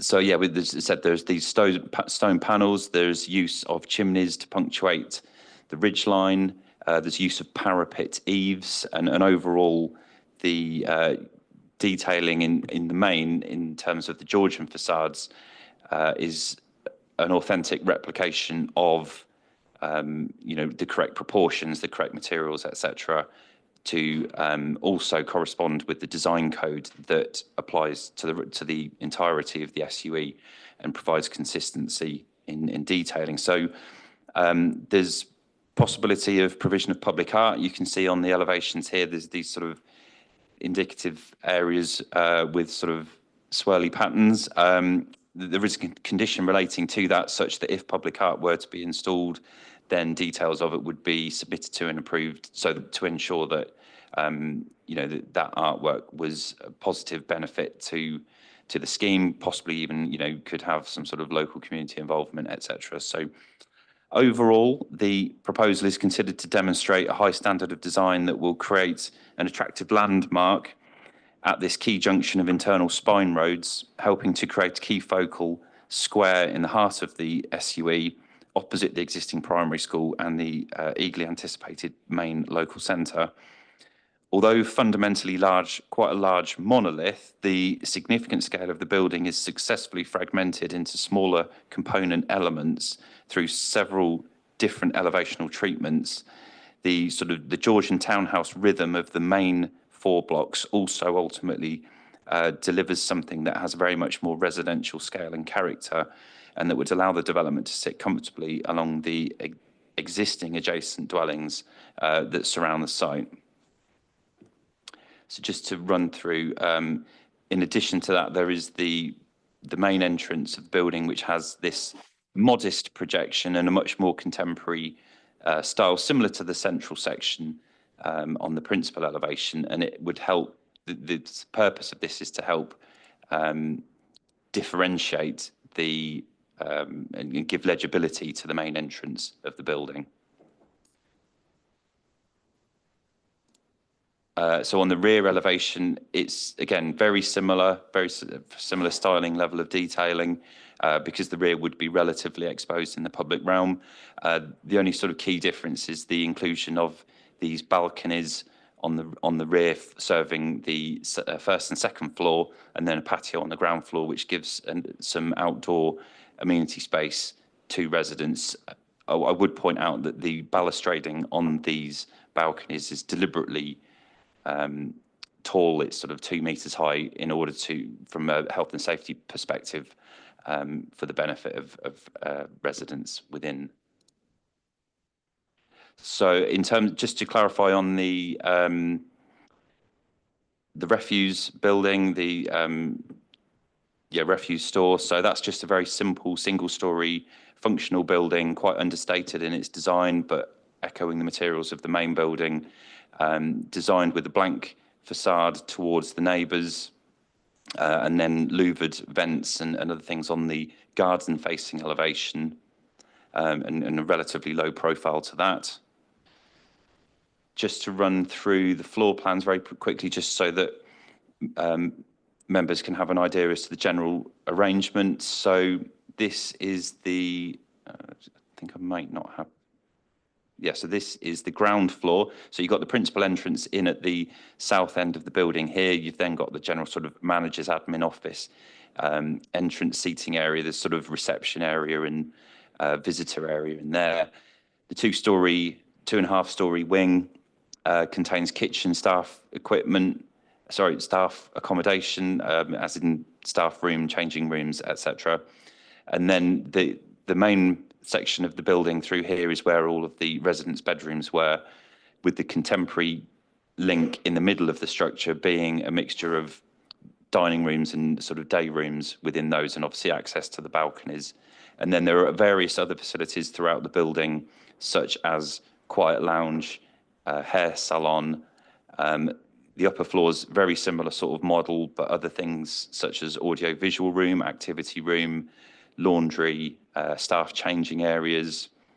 And then on the top floor, there is a tea room, private dining room. So, but again, a very similar sort of layout overall, with windows, bedroom windows facing both out on the principal elevation, but also facing out on the private garden rear elevation as well. I will just show, if bear with me a second, hopefully it will work, an animation, just because of the cranked nature of the scheme, it's not always easy to appreciate the design and how it sits. So I will just play this video, and hopefully this comes through well on the streaming system as well. So this is the principal elevation. You see the more contemporary section in the middle, and then the Georgian blocks with the stone sections on the cranks. The principal elevation, sorry, principal entrance with a more contemporary style. This is then within the garden at the rear, coming round to show the balconies and the ground floor patio. Swinging round to show the relationship to, and then this one as well, the relationship to neighbouring properties in terms of scale and height. If you look sort of more on the left-hand side or around, you can see the height of the school relative to the height of this, the height of the three-storey office, not offices, flats, which we're just panning around to now, coming into view on the right-hand side, and giving an impression as to how the scale of the building sits in its context.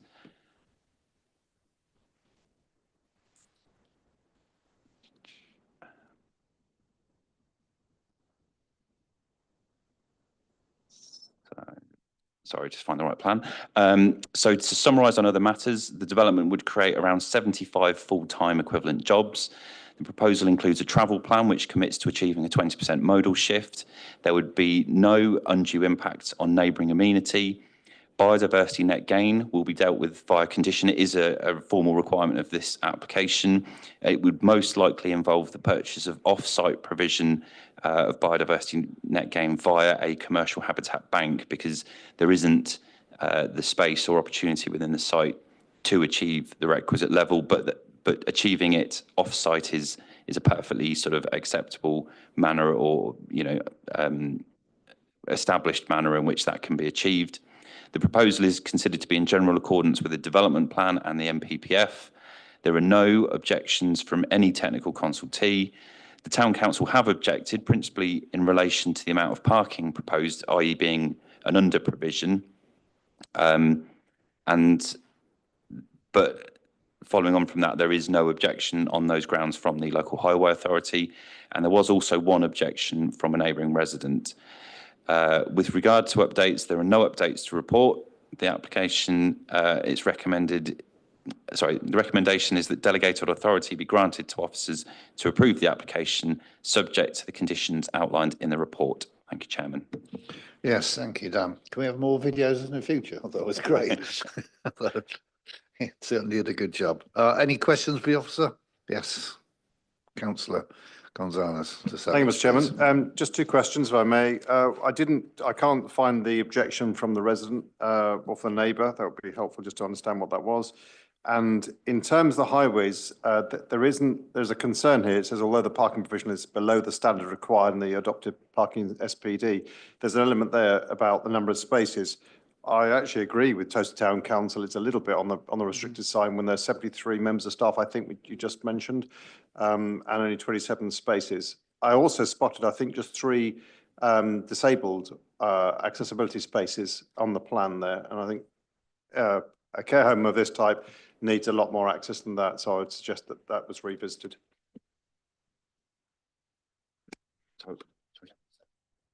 Yes, so yes, the normal requirement is 10% of spaces would be accessible. I think that in this instance, there is the ambulance provision.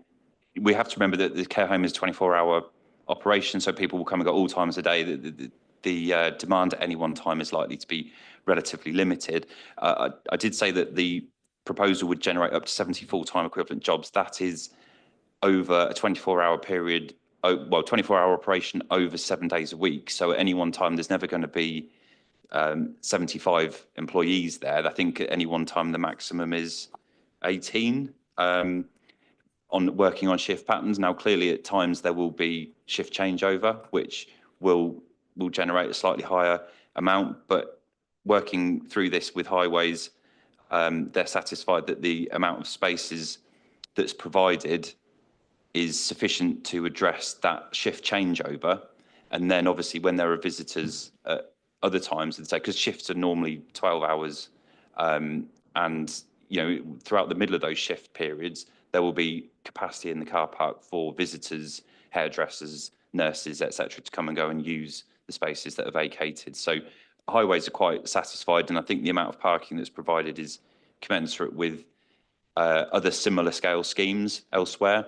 We also have to remember that the parking standards are for, assuming that literally every person drives, whereas the development does commit to 20% modal shift.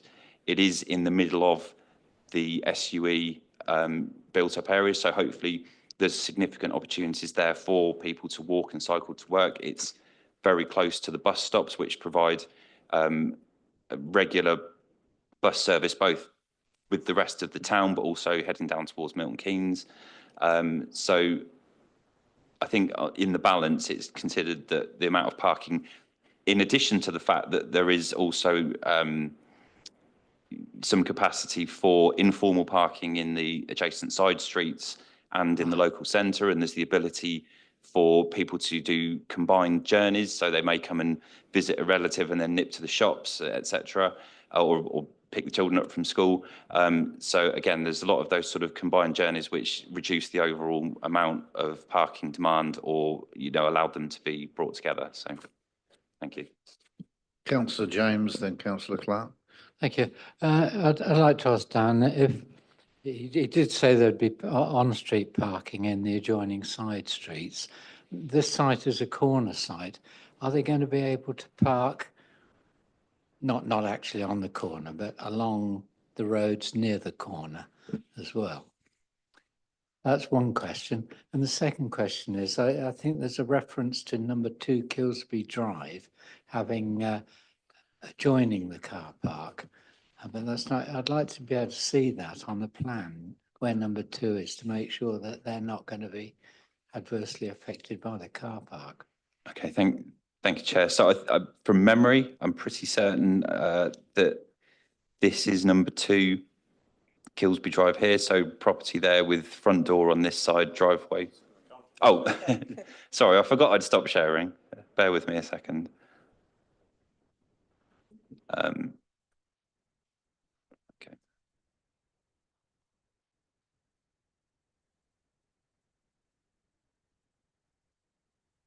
Okay, thank you. So, yes, I think the property here is number 2 Kilsby Drive. So you have the driveway next to it. Right. There is a window in the side, I think, but there's also a 6-foot wall, solid brick wall that runs along this boundary and along this boundary here. So that's existing. That was built as part of these houses when they were constructed a couple of years ago. So yes, you have the house, but it's separated from the car park by a wall and by its driveway. Fine, thank you. And similar sort of situation on this side, as I said, with the wall and the path. Yeah. Councillor Clark, please. Thank you, Chair. Got a few concerns looking at the plans. It seems to be rooms, a little bit of overdevelopment. The balcony, I'm looking at the second one, looks quite high. I've got concerns of how that impacts on privacy.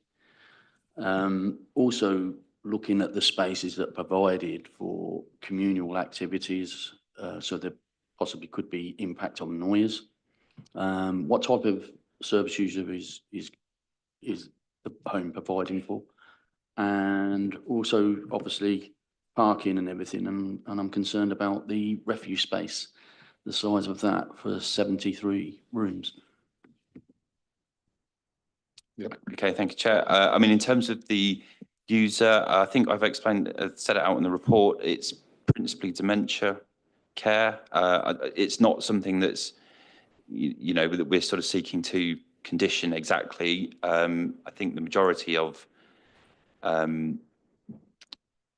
you know, of care increasingly is in that dementia sort of spectrum. I don't think this is necessarily so much a standard elderly accommodation care. In terms of the activity spaces that are provided, I mean, I assume that, again, a lot of the time with the activities, they can either take place in the day rooms, or it will be smaller groups undertaking activities in the activity rooms that are provided. It's not as though you would have all 73 residents doing something.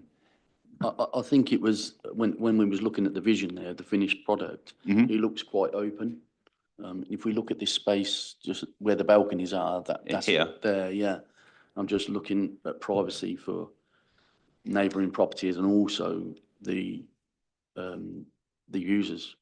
Yeah, so I mean, in terms of distances, the distance between the balconies and any of the windows on the development is comfortably sufficient as to not result in any detriment of privacy, either to the users or to neighbours. It's not to say that there wouldn't be noise as well. Noise is something that we have covered through the conditions. I did check specifically with colleagues in environmental protection about noise, because there's not only the issues of noise from users. I mean, there's noise and smells. I think all are covered through the recommended conditions. Because you have a 24-hour operation adjacent to existing neighbouring dwellings, we do need to be careful about issues of noise. Staff coming and going 24 hours a day. You know, staff having a break on shift at 2 or 3 o'clock in the morning. So all of those things have been considered and would be dealt with through, I think, a noise management plan or a site management plan that would address issues of noise. The refuse, if you look at the refuse here. Yeah, so the refuse space, if I can find the right plan. There we go. So there's enough, I mean, this just indicatively shows that there's enough space for 7 of those large 4-wheeled Eurobins. Okay, thank you for the technical term. Which, you know, I don't necessarily see that as being an insufficient provision. Obviously, if it requires more regular emptying, but that's the proposal that we have, and they could be emptied on a weekly or twice weekly. Yeah, I was just thinking 73 people that are using it, plus staff members. Yeah, and if family come along, it's a lot of rubbish to dispose of. It is. I mean, I don't have any direct experience as to how much waste care homes generate relative to other types of accommodation. But yeah, environmental health haven't objected. You know, it's something that can be managed, I'm sure, as part of the site's ongoing use. Thank you. I now invite Bob Woolard, the agent for the application, to come forward, please. Or applicant, I meant, sorry. Usual, get comfortable, get near the microphone, and you'll have 5 minutes when you start.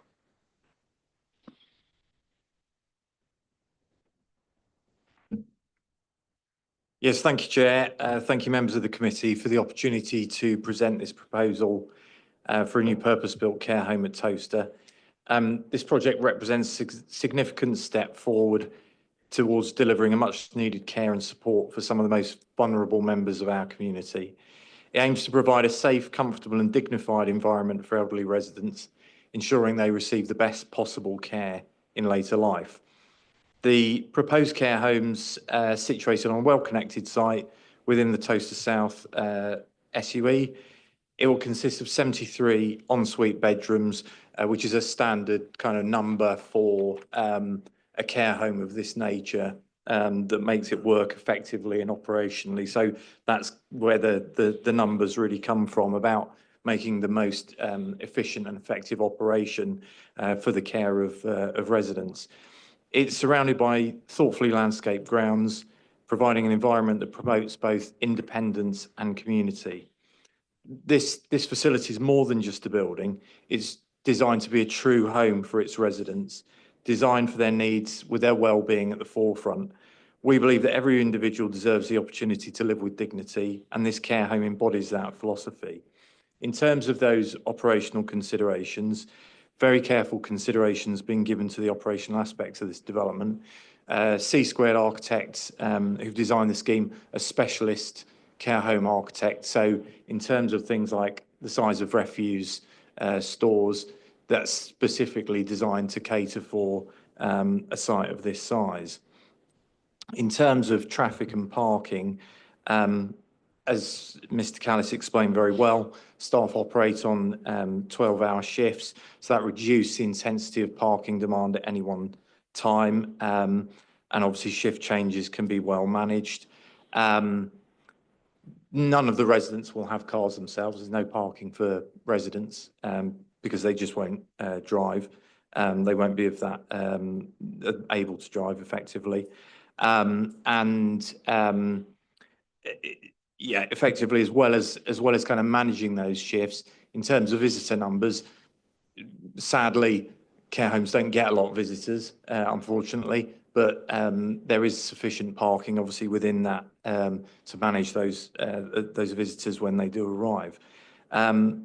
Furthermore, the home's designed to promote sustainable travel options, such as car parking and cycling and carpooling, with ample secure cycle storage.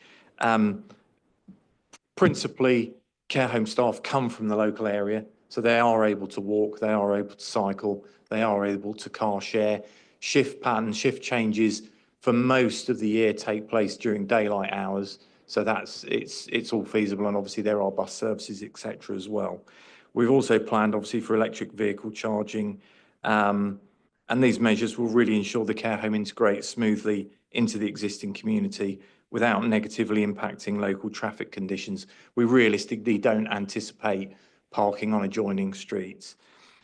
The heart of this proposal is about people. It's about providing high quality care for older residents, including those with complex needs, and creating a supportive, respectful and compassionate environment.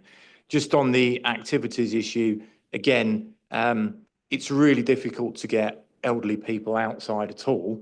And the balconies and the safe landscaping is there to encourage that as far as possible. But again, in reality, there aren't big congregations of people there. There's not many wild parties going on at the site. So those activities are, relatively subdued and appropriate. The facility has been thoughtfully designed to include a range of communal spaces and outdoor areas, fostering a sense of community. Last minute. And enabling residents to live enriched, fulfilling lives with the inclusion of dementia-friendly design. In conclusion, this development is an important opportunity to invest in the future of care in Towcester. It not only meets a critical local need, but also contributes positively to the broader community by providing jobs and fostering social cohesion. We're committed to delivering a care home that stands as a beacon for quality and compassion, setting a new standard for how we care for elderly people in an environment that promotes their well-being, independence and dignity in later life. Thank you for listening. Thank you. Good timing, Mr. Willard. Any questions for him? Yes, Councillor Manners. Sorry. Thank you, Chair. Thank you very much for that presentation. Can you just reassure, you're part of a care home group, are you? I'm a planning agent for a care home group. They've got an operator in mind for the care home. Right. So if you like, So the question really was can you got any other reference points where 27 car parking spaces for 70-odd bedrooms are absolutely appropriate? Yes, I mean, in terms of other examples, not necessarily locally, but across the country. Yeah, there's lots of examples where that sort of level of car parking you will normally have, even at the busiest times. Is this on the lower end of car parking provision, or at the middle quartile, or the? I would suggest this is probably in the middle. Yeah, absolutely. For this sort of area, obviously, it very much depends on the type of location, but in obviously an accessible area like this, where staff in particular will be coming from, if you like, the established urban environment, you wouldn't expect to have a high number of parking spaces in this. Okay, thank you. Thank you, Chair. Presumably, this particular care home will cover residential, nursing and memory care, will it? Yes, potentially. So the exact mix of occupants will be down to ultimately to the operator. But the likelihood is that, yes, exactly that. There will be a mix of supported care, nursing care, and dementia care going on within the home as well. Okay, thank you. Councillor Clark, please. Yeah, just pick up on 2 points on your presentation. So you say about employment. Have you employed the people already because you're saying that they live local? And then the other bit of my father-in-law lived with me for 8 years with double dementia. He died from it in the end. And right up to his final few months, he would go outside with us and have a barbecue with the family, our family members, so grandchildren and great-grandchildren. So.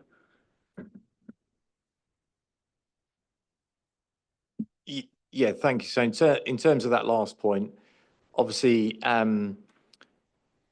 within that care environment, residents are encouraged and helped and supported to access the outdoors and to take part in gentle activities outdoors, primarily because that is really good for their mental health and well-being, and actually having that natural environment and the ability to experience that is, there have been studies that have shown that's important in helping to slow the impacts of dementia. But it does tend to be obviously on a one-on-one basis. Yes, there would be likely to be organised activities within that garden area, but as I say, it was not going to be wild parties. It would be relatively subdued and relatively modest groupings. And in terms of your first question, no, nobody's been employed as yet. So in terms of those being local employees, that's based on experience of other care homes. And obviously, when an operator comes in, they will recruit specifically from the local area because that's really the best way for them to get local people. And obviously, the residents will be local people as well. Yes, Councillor Andre Savage. Thank you, Mr. Chairman. Will there be an on-site doctor, nurse, or resident doctor, nurse that visits during the day? I don't think there would be an on-site doctor that would be there all of the time. Again, dependent on the precise level of care, there may be nursing care on the site, or it may be nursing care that comes in intermittently. So it ultimately depends on the final operator and the nature of the makeup of the residents. I'm just, sorry, Mr. Chairman, I'm just trying to take the pressure off the local doctor's surgery from that point of view and know the issues about appointments. And also know of a very good centre similar to what you're proposing that does have a resident doctor on site and a nursing team. And it really is much more helpful than having to rely on a local practice, if you like, on that basis. Thank you, Mr. Chairman. Yep, thank you, Mr. Woolard. Oh, sorry. So that question, is there any contribution in terms of to the local medical centre? There isn't, I'm sure your officers will tell you that the local healthcare trust has been consulted on the application and didn't require contributions to the local health centre. Again, just from my part, obviously care homes, because there is care there, actually they tend to reduce the number of GP visits because these will be people from the local area. So they're actually going into an environment where they have day-to-day care, and actually that tends to reduce the number of hospital visits and GP visits that are required because they're within a supported environment. So there's less falls, less issues of those sort of health impacts. My experience of a care home near Greensnorth is it takes up quite a large, not large, but a significant part of the doctor's surgery time, and we can't discount it. Thank you, Mr. Waller. Do you want to come back on anything, Dan, when Mr. Waller returns to his seat? Thank you, Chairman. Yeah, just to Section clarify on the 106. point about Section 106 and any need for contributions to local healthcare, we did consult with the NHS, the ICB, Integrated Care Board, as it is now, and expressly sort of asked them whether they required a contribution from this development, and they have said that they do not require one. So, thank you. Thank you, Dan. So now into debate. Does anybody want to debate anything about it, or happy, or what have we got? Ken? Thank you, Chair. Looking at the plans and my experience in the past, I think this is a very good opportunity to provide care, particularly in the SUE in Towcester. And also, I think looking at the design and everything, and I would certainly support this particular application. Was that a proposal? Yes, it's a proposal. Councillor Parker? Happy to second that proposal, Chair. Does anybody want to discuss anything before we go to a vote? Those in favour of this acceptance of the recommendation from the officer, please show. That is unanimous. Thank you, Dan. We'll have a swap round quickly. Well, not so much of a swap.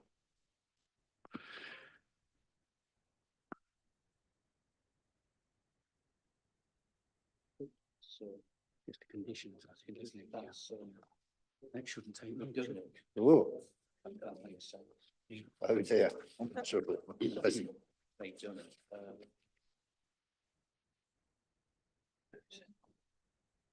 GOE for Yes, reserved matters. Yeah.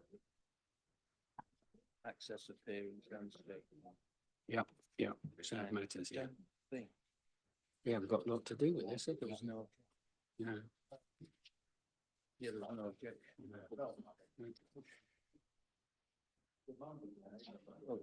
Two rest. Standards need to prioritize. Chair, now it's going to be done in half an hour, do you think? Yes, well, 20 minutes, is that so? Good, okay, then Keith will stay. Give it 3 jobs. No. Don't you talk. No, don't you talk either. You be like this, I see.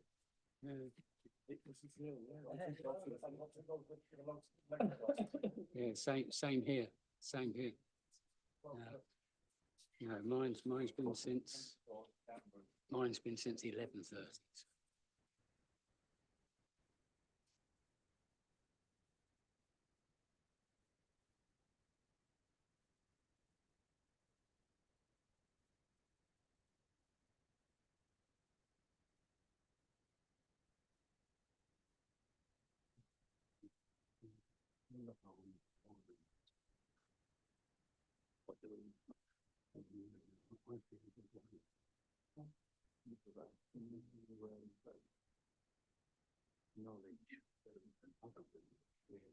It's from A to B. The chief and I've got to leave at 5:15.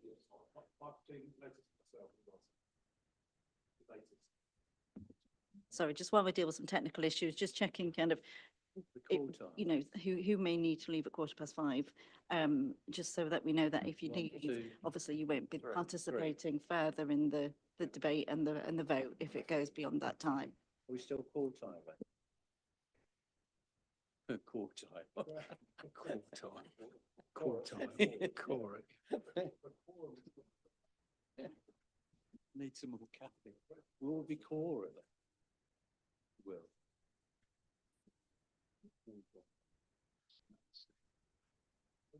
Well, the last thing we want to do actually is bloody move, isn't it?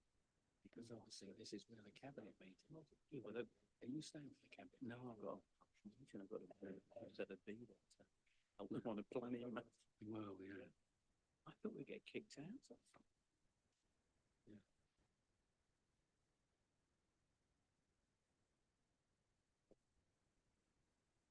But if there's a later start, they're gone for 6:30.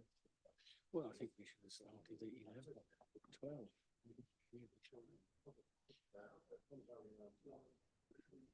I wouldn't have worried me starting as well. Wouldn't have worried me either. I don't like rushing things because No, if you get to the end, you just dare say you cannot lose through. well, the thing is there, well, as we know, we sat on a local south.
technical assistance. So we'll now move on to item 7 on the agenda, which is the Buckton Field Phase 3 parcel for 68 homes, I believe. And Rebecca Grant to present, please. Thank you. Thank you, Chair. Sorry, Mr. Chairman, just going to ask a question, if I may. As I have to leave at 5:15 and I'm the ward member of item 8, could we bring forward item 8? Sorry to interrupt. Would that be a possibility, do you think? Just in case we're not complete on this item. Apologies. Sorry, Rebecca. I don't know. That's a possibility. Thank you, Chair. So this is a reserve matter application for access, appearance, landscaping, layout and scale, the development of 68 units. This reserve matter application relates to the final residential parcel of land to be developed at Buckton Fields SUE. Along the northern boundary, this edge is Brampton Lane, and to the west is Welford Road. Smith's Farm Shop lies to the northeast of the application site. So this is the master plan for the overall Buckton Fields development. It has a planning history extending over 20 years. 2 distinct areas have been recognised for the overall Buckton Fields development. There's Buckton Fields East and Buckton Fields West. Buckton Fields East, over here, is the part of the site that gained approval under the 2008 outline permission, and subsequent reserve matter submissions is now complete. Buckton Fields East is referred to as phase 1 of Buckton Fields as a whole. Buckton Fields West is the balance of the site and was approved partly in outline and partly in detail under a 2011 application. Construction in the first area of residential south of the development Spine Road is substantially complete. Land within the Buckton Fields West that is to the south is referred to as phase 2 of the overall development, and land to the north is phase 3. Within phase 3, the local centre and the school have been completed and work has commenced on the phase 3 residential. This reserve matter application lies in the western part of phase 3, for which a further outline application was approved December 2022. This application amended the approved master plan by removing the park and ride, reducing the level employment land, removing the care home and including a new area of residential for up to 85 dwellings. I'll just go through a few of the photos. This is a view along Home Farm Drive, which is the main spine road through the development, and looking at the application site. This is looking along Home Farm Drive to the west towards Welford Road and the development at the bottom. You can see that the land does slope towards the Welford Road, and this further enhances that actually. So this is looking to, again, along Home Farm Drive. The application site is on the left-hand side, and on the right-hand side is the phase 2 of Buckton Fields West. This just shows some of the dwellings that have already been built along the main spine road within phase 2 and 3. And then this is the phase 3 part of the development. So the application, as I said, is for 68 dwellings, of which 23 are affordable. That equates to 34% affordable units. WNC's Strategic Housing Officer advised that whilst the Section 106 requires 35% homes to be provided for the overall development, it does allow for some flexibility, subject to approval. So it's therefore considered that the 34 affordable homes in this phase is acceptable. All the dwellings comply with national space standards, and the mix of dwellings is considered in line with policy. Public open space is provided within this phase. However, there's no children's play area. This is provided immediately to the east in the wider phase 3 parcel as approved under the master plan. I'll just run through some of the street scenes. The top one is along Home Farm Drive, the Spine Road, and the bottom one is fronting the open space. The design of the dwellings follows the principles established under the previous phases of development. And then there are just a couple of the house types along. There's 3 character areas: the Green Edge, the principal street, and the neighbourhood. And as I said, that they all comply with what's previously been approved for the Buckton Fields development. If I can just draw members' attention to late items, there's an update to paragraph 7.12 in the report, which is in relation to the private amenity space and the size of units. And I've also got a further verbal update. An updated ecological features plan has been submitted to address the point raised by the Wildlife Trust in relation to the location of the 3 Sparrow Terraces. The position of these is now acceptable, and as such, condition 5 is reworded to require the development to be carried out in accordance with the ecological features plan contained within the ecological assessment. And WNC's landscape officer has provided comments on the landscaping scheme and has no objection to the submitted scheme. A comment has been provided that the details of the root protection barriers for the trees have not been provided. However, condition 6 on the outline consent requires these details to be submitted prior to any development commencing. So the application is therefore recommended for approval with delegated authority to officers to approve any amendments to conditions as necessary. Thank you. Thank you, Rebecca. Any questions for the officer on that? All right, I would like to invite Matt Collison, who's the agent for the applicant, forward, please. Thank you for your perseverance through the day. No, I don't mean that, but you've sat through enough already. Thank you. But 5 minutes when you get here, and I'll let you know the minute to go. Thank you, Chair. Good afternoon. My name is Matt Collison. I'm a chartered town planner and director of CC Town Planning based in Northampton. As set out in the committee report, this is the final phase of the Buckton Fields development, the Northampton North of White Hills SUE, which has been built out over a number of years by Martin Grant Homes, Bloor Homes, and latterly by Taylor Wimpey. Taylor Wimpey are currently building out the final residential phases, parcels R3 and R4, totaling 262 dwellings, and this final residential parcel R5 comprising of 68 dwellings. So this area of the site was originally planned for various uses, including B1 employment, a residential care home, and park and ride facility. However, the former owners of the site, the County Council, replanned this area of the site, gaining approval for a scheme of up to 85 dwellings and up to 1 hectare employment land in December 2022. The current reserve matters application that's before members this afternoon is submitted pursuant to the replanned outline consent and will be the final dwellings built on at Buckton Fields. So our client is under obligation to deliver the serviced employment site back to the council by February 2026, and the council will then dispose of the commercial site to commercial operators with permitted uses falling within the E-use class, subject to separate reserve matters applications. I'd like to highlight that the current application relates to the reserve matters of access, appearance, landscaping, layout and scale only. As set out in the committee report, there's a current drainage objection to the scheme. However, this has been dealt with through the separate discharge of condition application, and the detailed drainage information will be considered by the drainage authority as part of that process. As set out in the report, the number of dwellings proposed in this application falls below the maximum of 85 permitted in the outline approval. This is a result of increased open space requirements, delivering a policy compliant housing mix, ecological mitigation measures and drainage infrastructure.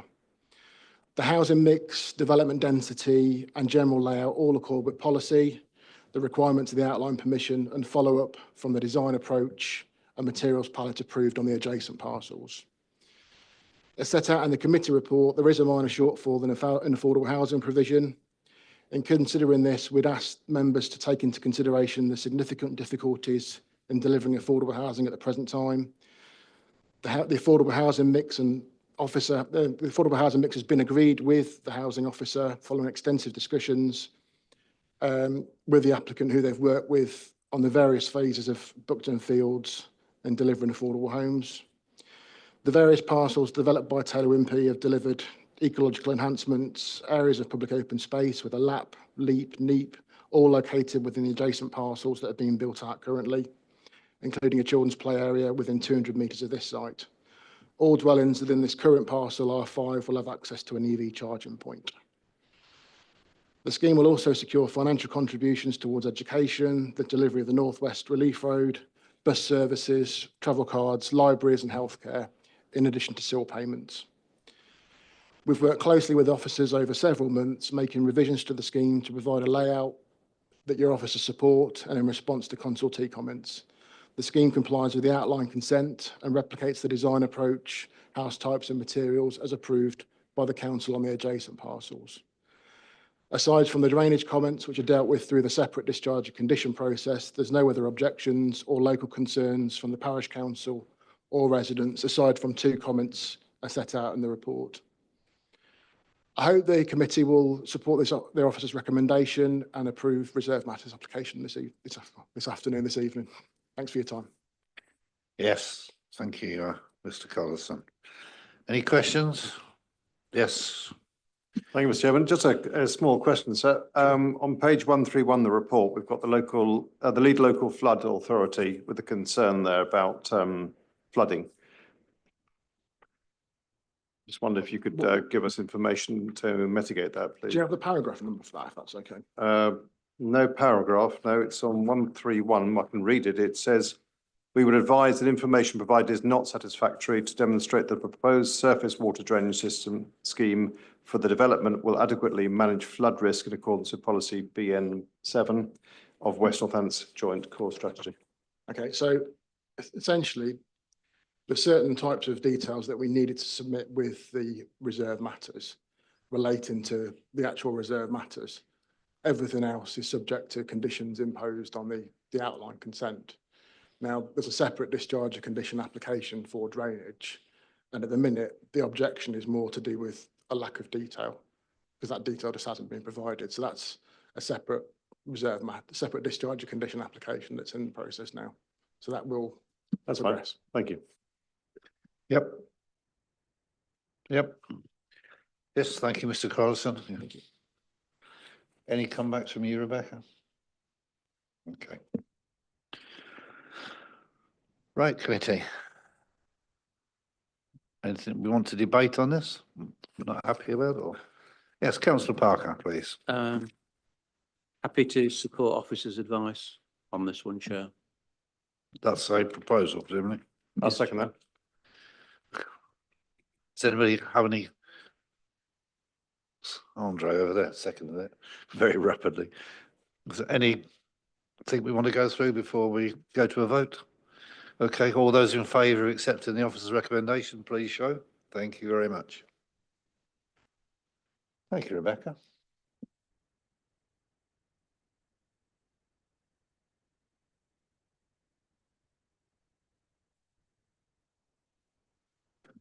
We just change officer, then we'll knock off the last 3.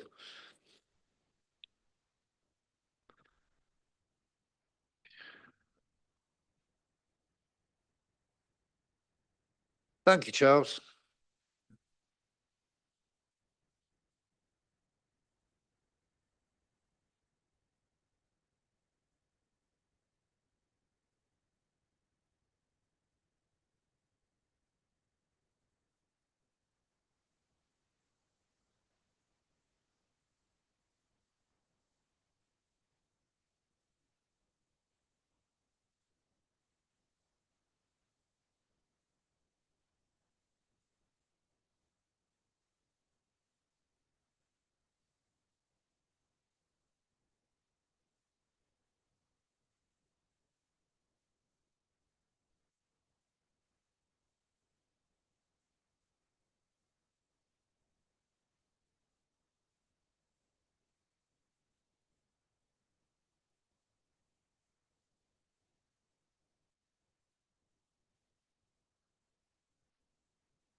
land of Rotary Road and west of Winding Brook Lane, Northampton.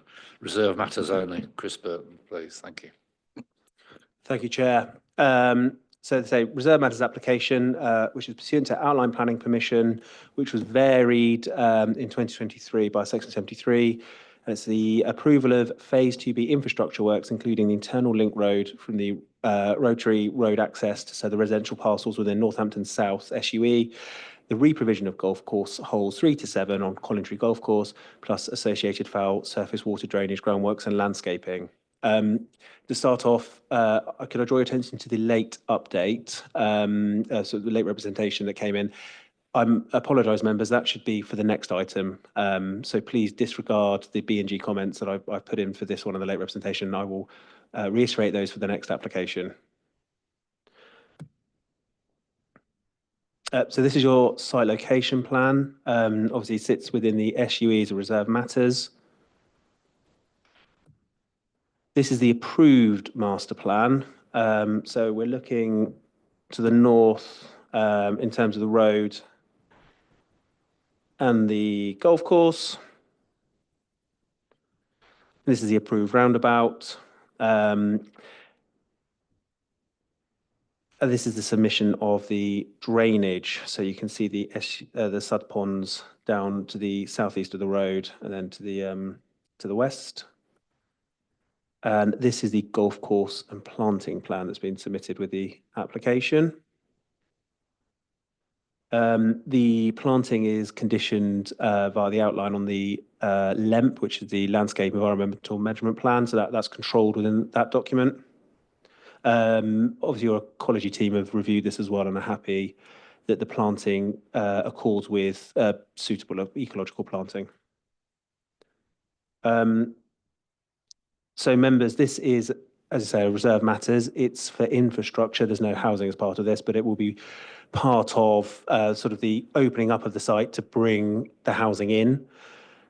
It's important to remember that there are a lot of conditions with the outline consent. I have referenced some of these within the relevant ones within the committee report. Condition 12 is important. That's the highways layout. That was approved via condition previously. There's an approved master plan as well, as which we saw. There's also a landscape strategy plan, which is approved. And condition 21 of the section 73 outline, which is also approved, which involves the flood risk works. You will have noted on the application that there were some very well versed objections from local residents concerning flood risk. Obviously, we reviewed those in great detail. You'll note the LLFA and the AA in both instances haven't objected, but the technical work behind those flood risk concerns have been discharged via the condition as opposed to within inside this application. This is the same with ecology as well, but we haven't had the objections on that point. I will, members, very quickly just run through the condition 21 in EA comments that they provided. I did include this in the committee report as well.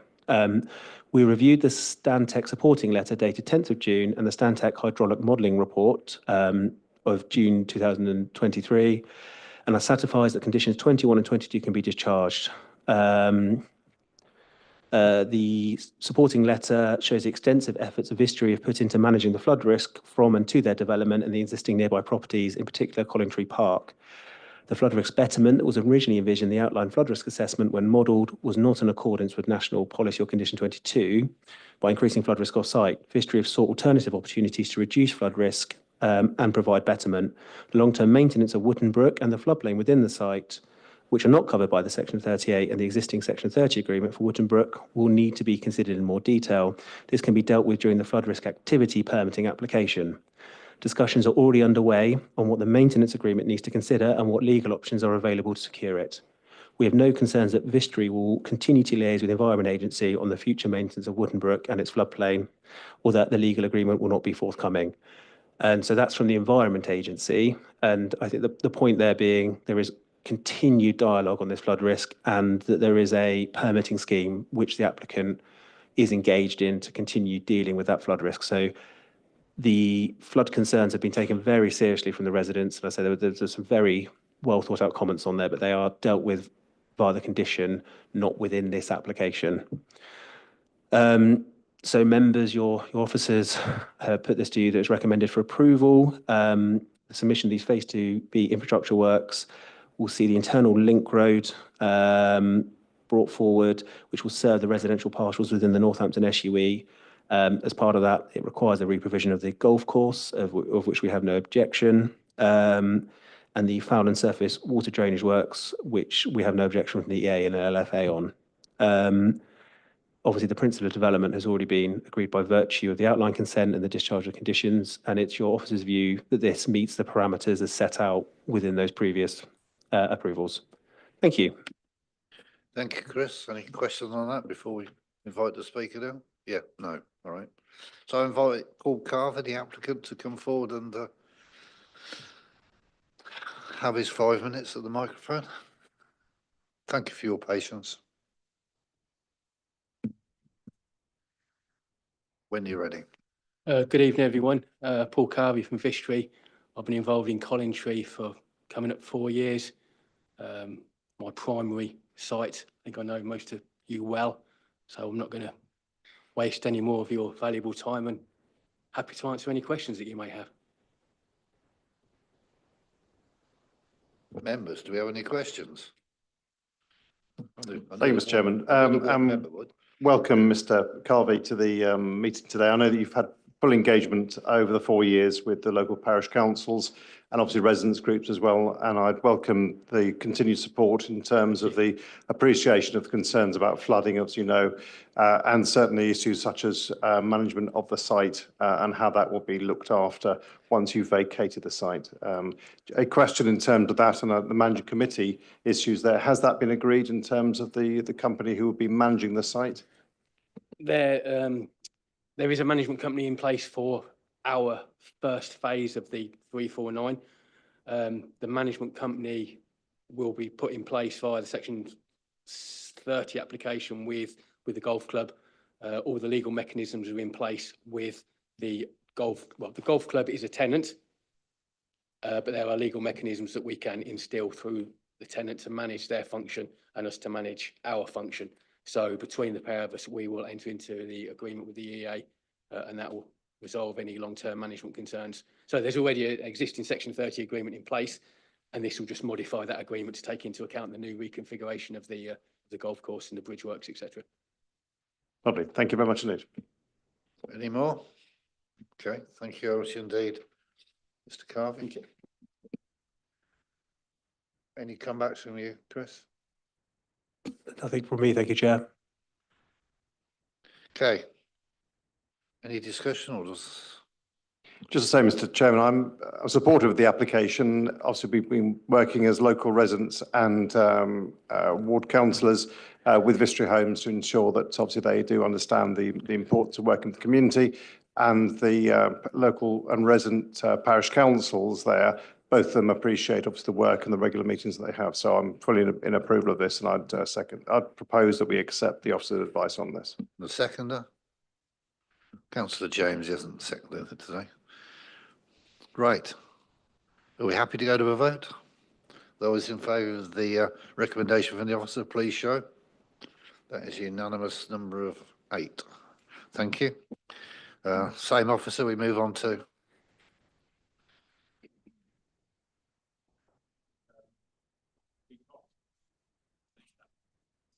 All right.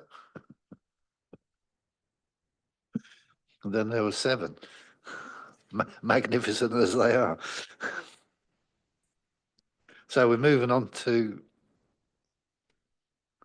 item 9, which is the land between Glassthorpe Solar Farm and Northampton West Substation, which is in effect the cabling between the solar farm that we recommended for approval ages ago. Thank you, councillor. And Far Cotton, I believe. Over to you, Chris.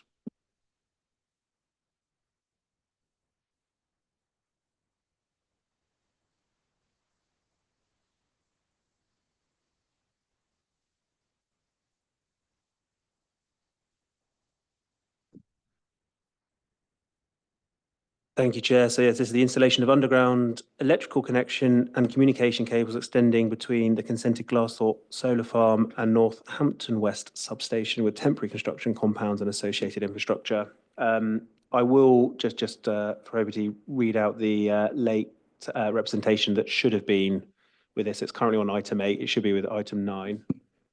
So clarification, in the committee report, it's set out that by virtue of being temporary works, B&G is not required. The applicant has asked that it's pointed out that a 12.63% net gain is achieved for habitat units and a 10.61% net gain in hedgerow units and a 20.19% net gain in watercourse units. So there is a biodiversity net gain with this application as well.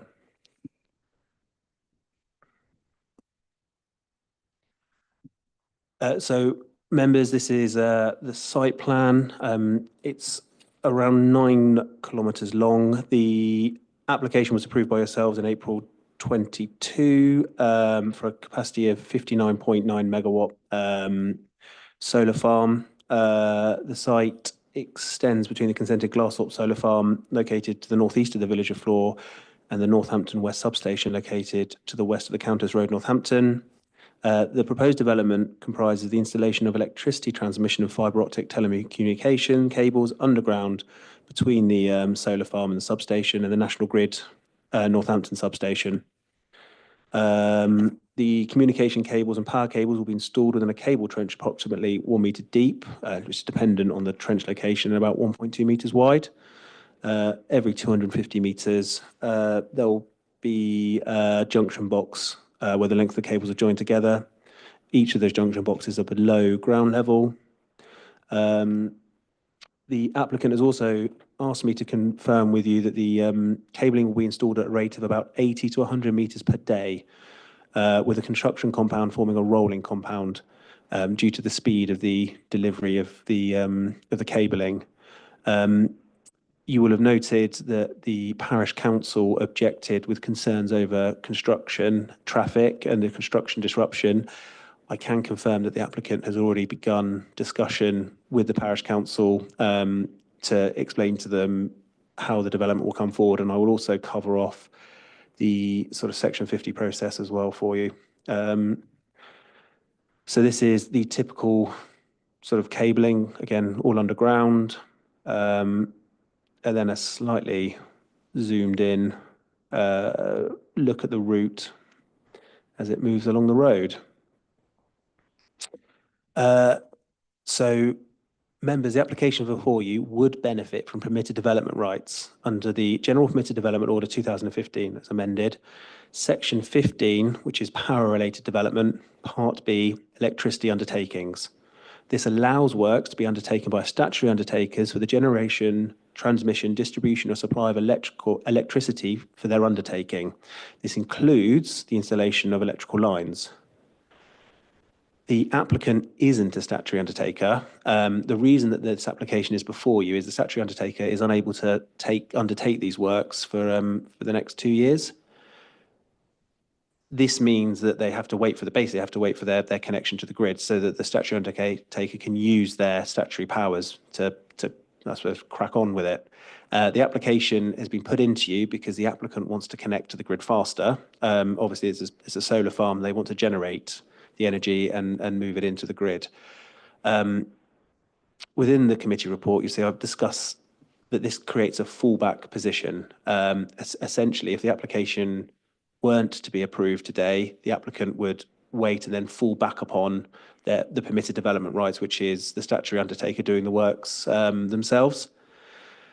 The case law on this is pretty clear. To create a fallback position, there has to be a realistic prospect of that fallback being utilised. Well, they have consent for a solar farm. They want to export that electricity, so they will fall back on that fallback use. So your officers are of the view that there is a strong fallback position that's put before us. The benefit of us having an application before us is that we can include conditions that wouldn't be allowed under permitted development. So we do have some control over this application as opposed to if it was undertaken via permitted development rights. And I'd say that the permitted development rights allowed often, if you take like a barn conversion, there's still a submission to the local authority. There'd be no submission. It just commences as the right granted to the statutory undertaker. The other, and I can imagine major concern, and this is where the public objection comes from, is disruption to the highway. On works such as this, it comes under what's called a Section 50, the new Streets and Roads Act. The applicant will need to apply to the local authority, it's separate department from planning, for consent to undertake the works, as in the actual physical works. And it is that department within the council's job to manage when these works are undertaken, and to make sure that you don't have the road dug up week after week after week. So it's a separate application. So we will have no control over it, but it's that department's job to deal with when these works are dealt with. It's a bit of a chicken and egg. Obviously, the applicant wants consent to go to the works team to then apply for the route. It may be that under Section 50, the team say, no, you can't come this way, in which case the applicant will have to return to planning to find a new route. But it's one in planning where we have an application before us, and we're content that the Section 50 will provide that construction management. You will note there isn't a construction management plan included by officers, and that's part of the reason that regulatory sort of system comes from the Section 50 process instead. The applicant also, we've moved forward with a WSI to just control a watching brief for archaeology. There has been heritage objection as it goes through a conservation area, but your officers have considered that the harm is underground, so it would be a temporary harm as the road's dug up. And secondly to this, there is the fallback position of the applicant could just advance in 2 years when they get their statutory undertaker to do the works anyway. We've also included a heritage condition, which we couldn't apply to permitted development, and the applicant has already provided the heritage assessment for that to the local authority for us to review as well. As such, members, and bearing in mind the fallback position, your officers feel that the planning balance is tilted in favour of the application. It provides electricity, green energy to the grid sooner. It allows the local authority to apply some control to the development, and as such, we would recommend that it be approved. Thank you. Thank you, Chris. A couple of questions for me. Was there a stopping order on this? So if you find something of archaeological significance, you have to stop? That would be covered in the WSI and how they work on it. So in terms of archaeology, what's I suppose quite interesting is if it's not currently a monument that's scheduled, unless it's human remains or treasure, you can just plough straight through it. If you found a Roman villa and it wasn't scheduled, you can just go straight through it. Whereas we have some control with the written scheme of investigation, so our archaeologists will be able to protect anything if it is found. And this 100 or 80 metres a day is dig and fill on a rolling basis, is it, effectively? That's right, Chair. It'd be, the applicant is here as well, so they'll be able to help with some of the construction questions. Any other questions for the officer? Yes, Councillor Humphreys, please. Thank you for your presentation. You mentioned the applicants supplied a heritage assessment. Does that supply the information that the comments in the heritage comments that they were requesting additional information? Because there does seem to be a bit of a concern to me that we don't know what the impact is. I mean, you say it's all underground, but you've got 21 grade 1, grade 2 properties, 1 grade 2 star, 1 grade 1. Might there be impact on foundations and things like that? So has that assessment addressed the W&C Heritage's concerns, please? Thank you, Councillor. I've not had a response from Heritage, but I have read it. I'm not claiming a professional competency in it, but it does seem thorough. And we have a condition that sits there which requests that information. So I think the same document will now go to WNC via the condition discharge instead, and allow that level of protection. So we still hold that level of control via the condition discharge. But are WNC Heritage going to look at it as well? They would look at it as part of the condition discharge. Okay, thank you. Then I'll invite Naomi Hikawa, however you pronounce it, agent for the applicant forward, please. Apologies if I mispronounced your name. Thank you for your patience.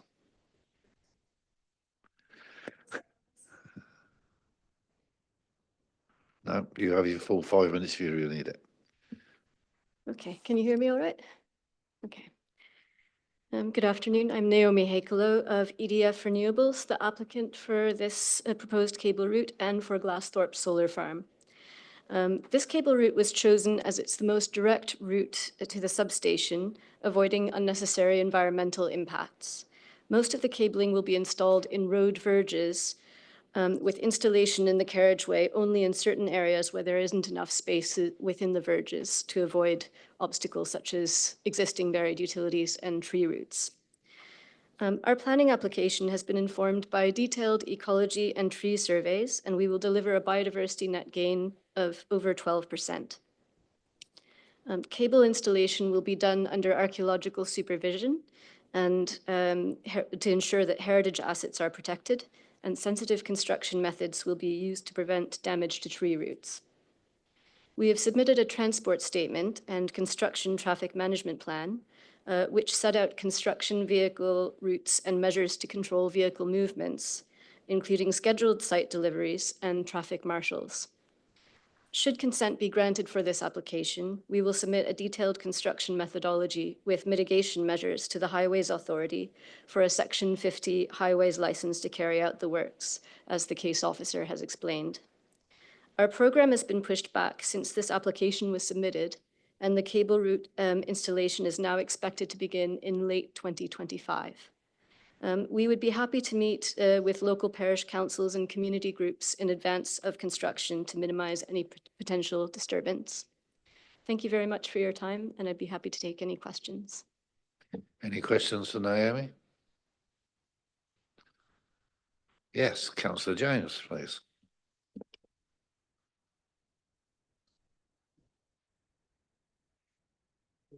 So our red line is wide enough to include the verges and the carriageway. So the first preference will be to go in the verges wherever possible. But in case of constraints such as utilities, tree roots, or archaeology, there will be flexibility to go anywhere within the red line. Welcome.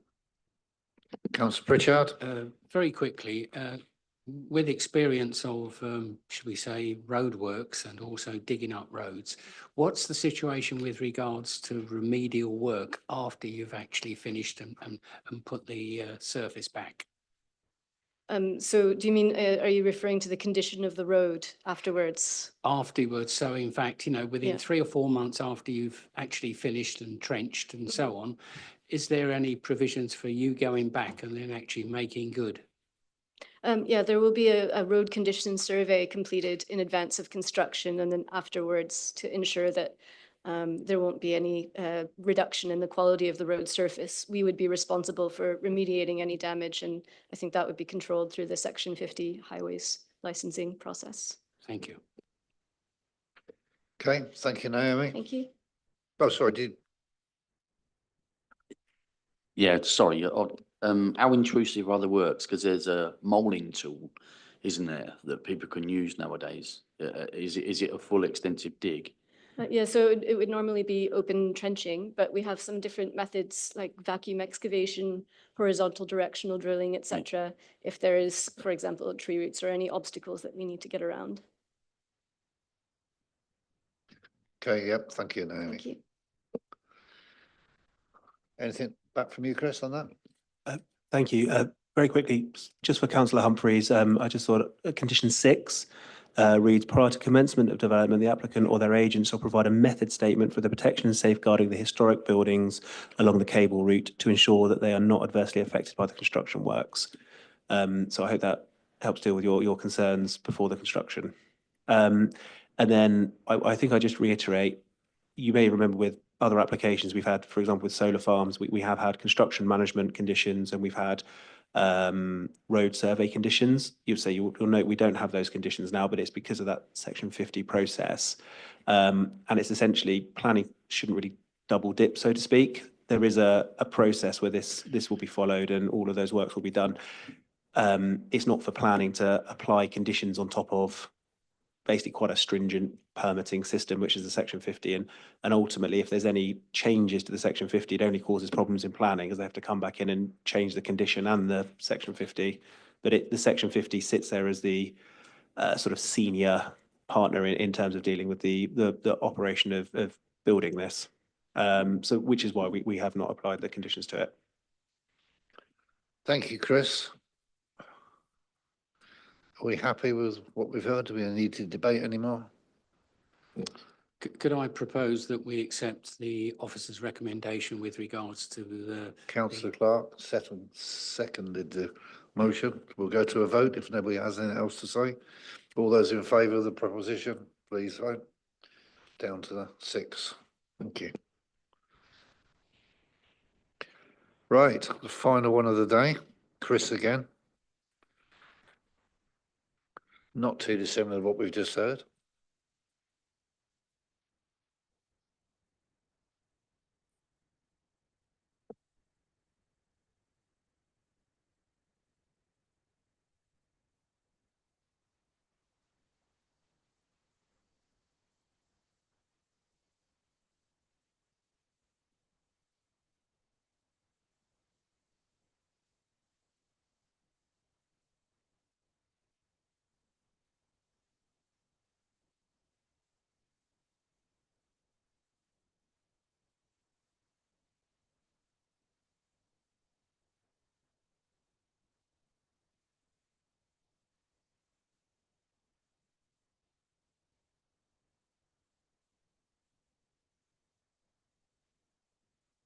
Final one of the day.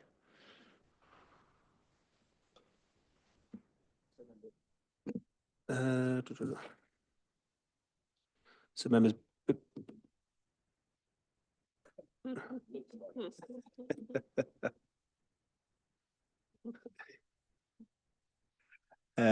So councillors, a bit of deja vu with this one. I won't reiterate every point I made on the Section 50 of the GPDO, but just to make you aware that the General Permissive Development Order, the same section applies to this application as does the Section 50 process. So it's the same considerations for you. This is land, public highway between HS2 safeguarded land to the northwest of Hales Road and Redstone Road substation. I'm afraid the site location plan is over 2 slides on this one due to the length. There's the second slide. And then there is a very similar underground bit of cabling for you. So planning permission was granted in December 2021 for the construction of this solar farm. The proposed application site extends for approximately 5 kilometres from the solar farm running through agricultural fields, a public highway and a small section of public open space associated with Redstone Fields housing development before entering to the existing compound at Brackley substation. The applicant has commenced construction as of, I think, Friday. So this solar farm is now being constructed. The conditions are almost identical to the application you saw before, minus the heritage condition. So there's still a WSI watching brief on there. No objections were received for this application. With ecology, there's no B&G gain, but because of the nature of the works, ecology are content that none's expected. As Councillor Clark actually brought up in terms of drilling techniques, this applicant has set out that when they reach hedgerows, etc., they will be digging from one trench to another rather than removing any hedgerow. So they will be digging under the ground and molding through. Aside from that, as I said, the planning balance from your officers is that this could be conducted under the general permitted development order, and that the highways construction works will be controlled by the section 50. That the planning balance sits with bringing forward green energy to the grid sooner than if they had to wait for construction via statutory undertaker.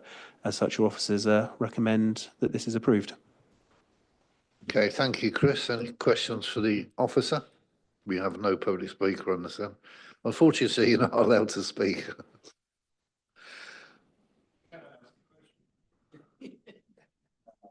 Not under the legislative rules, no.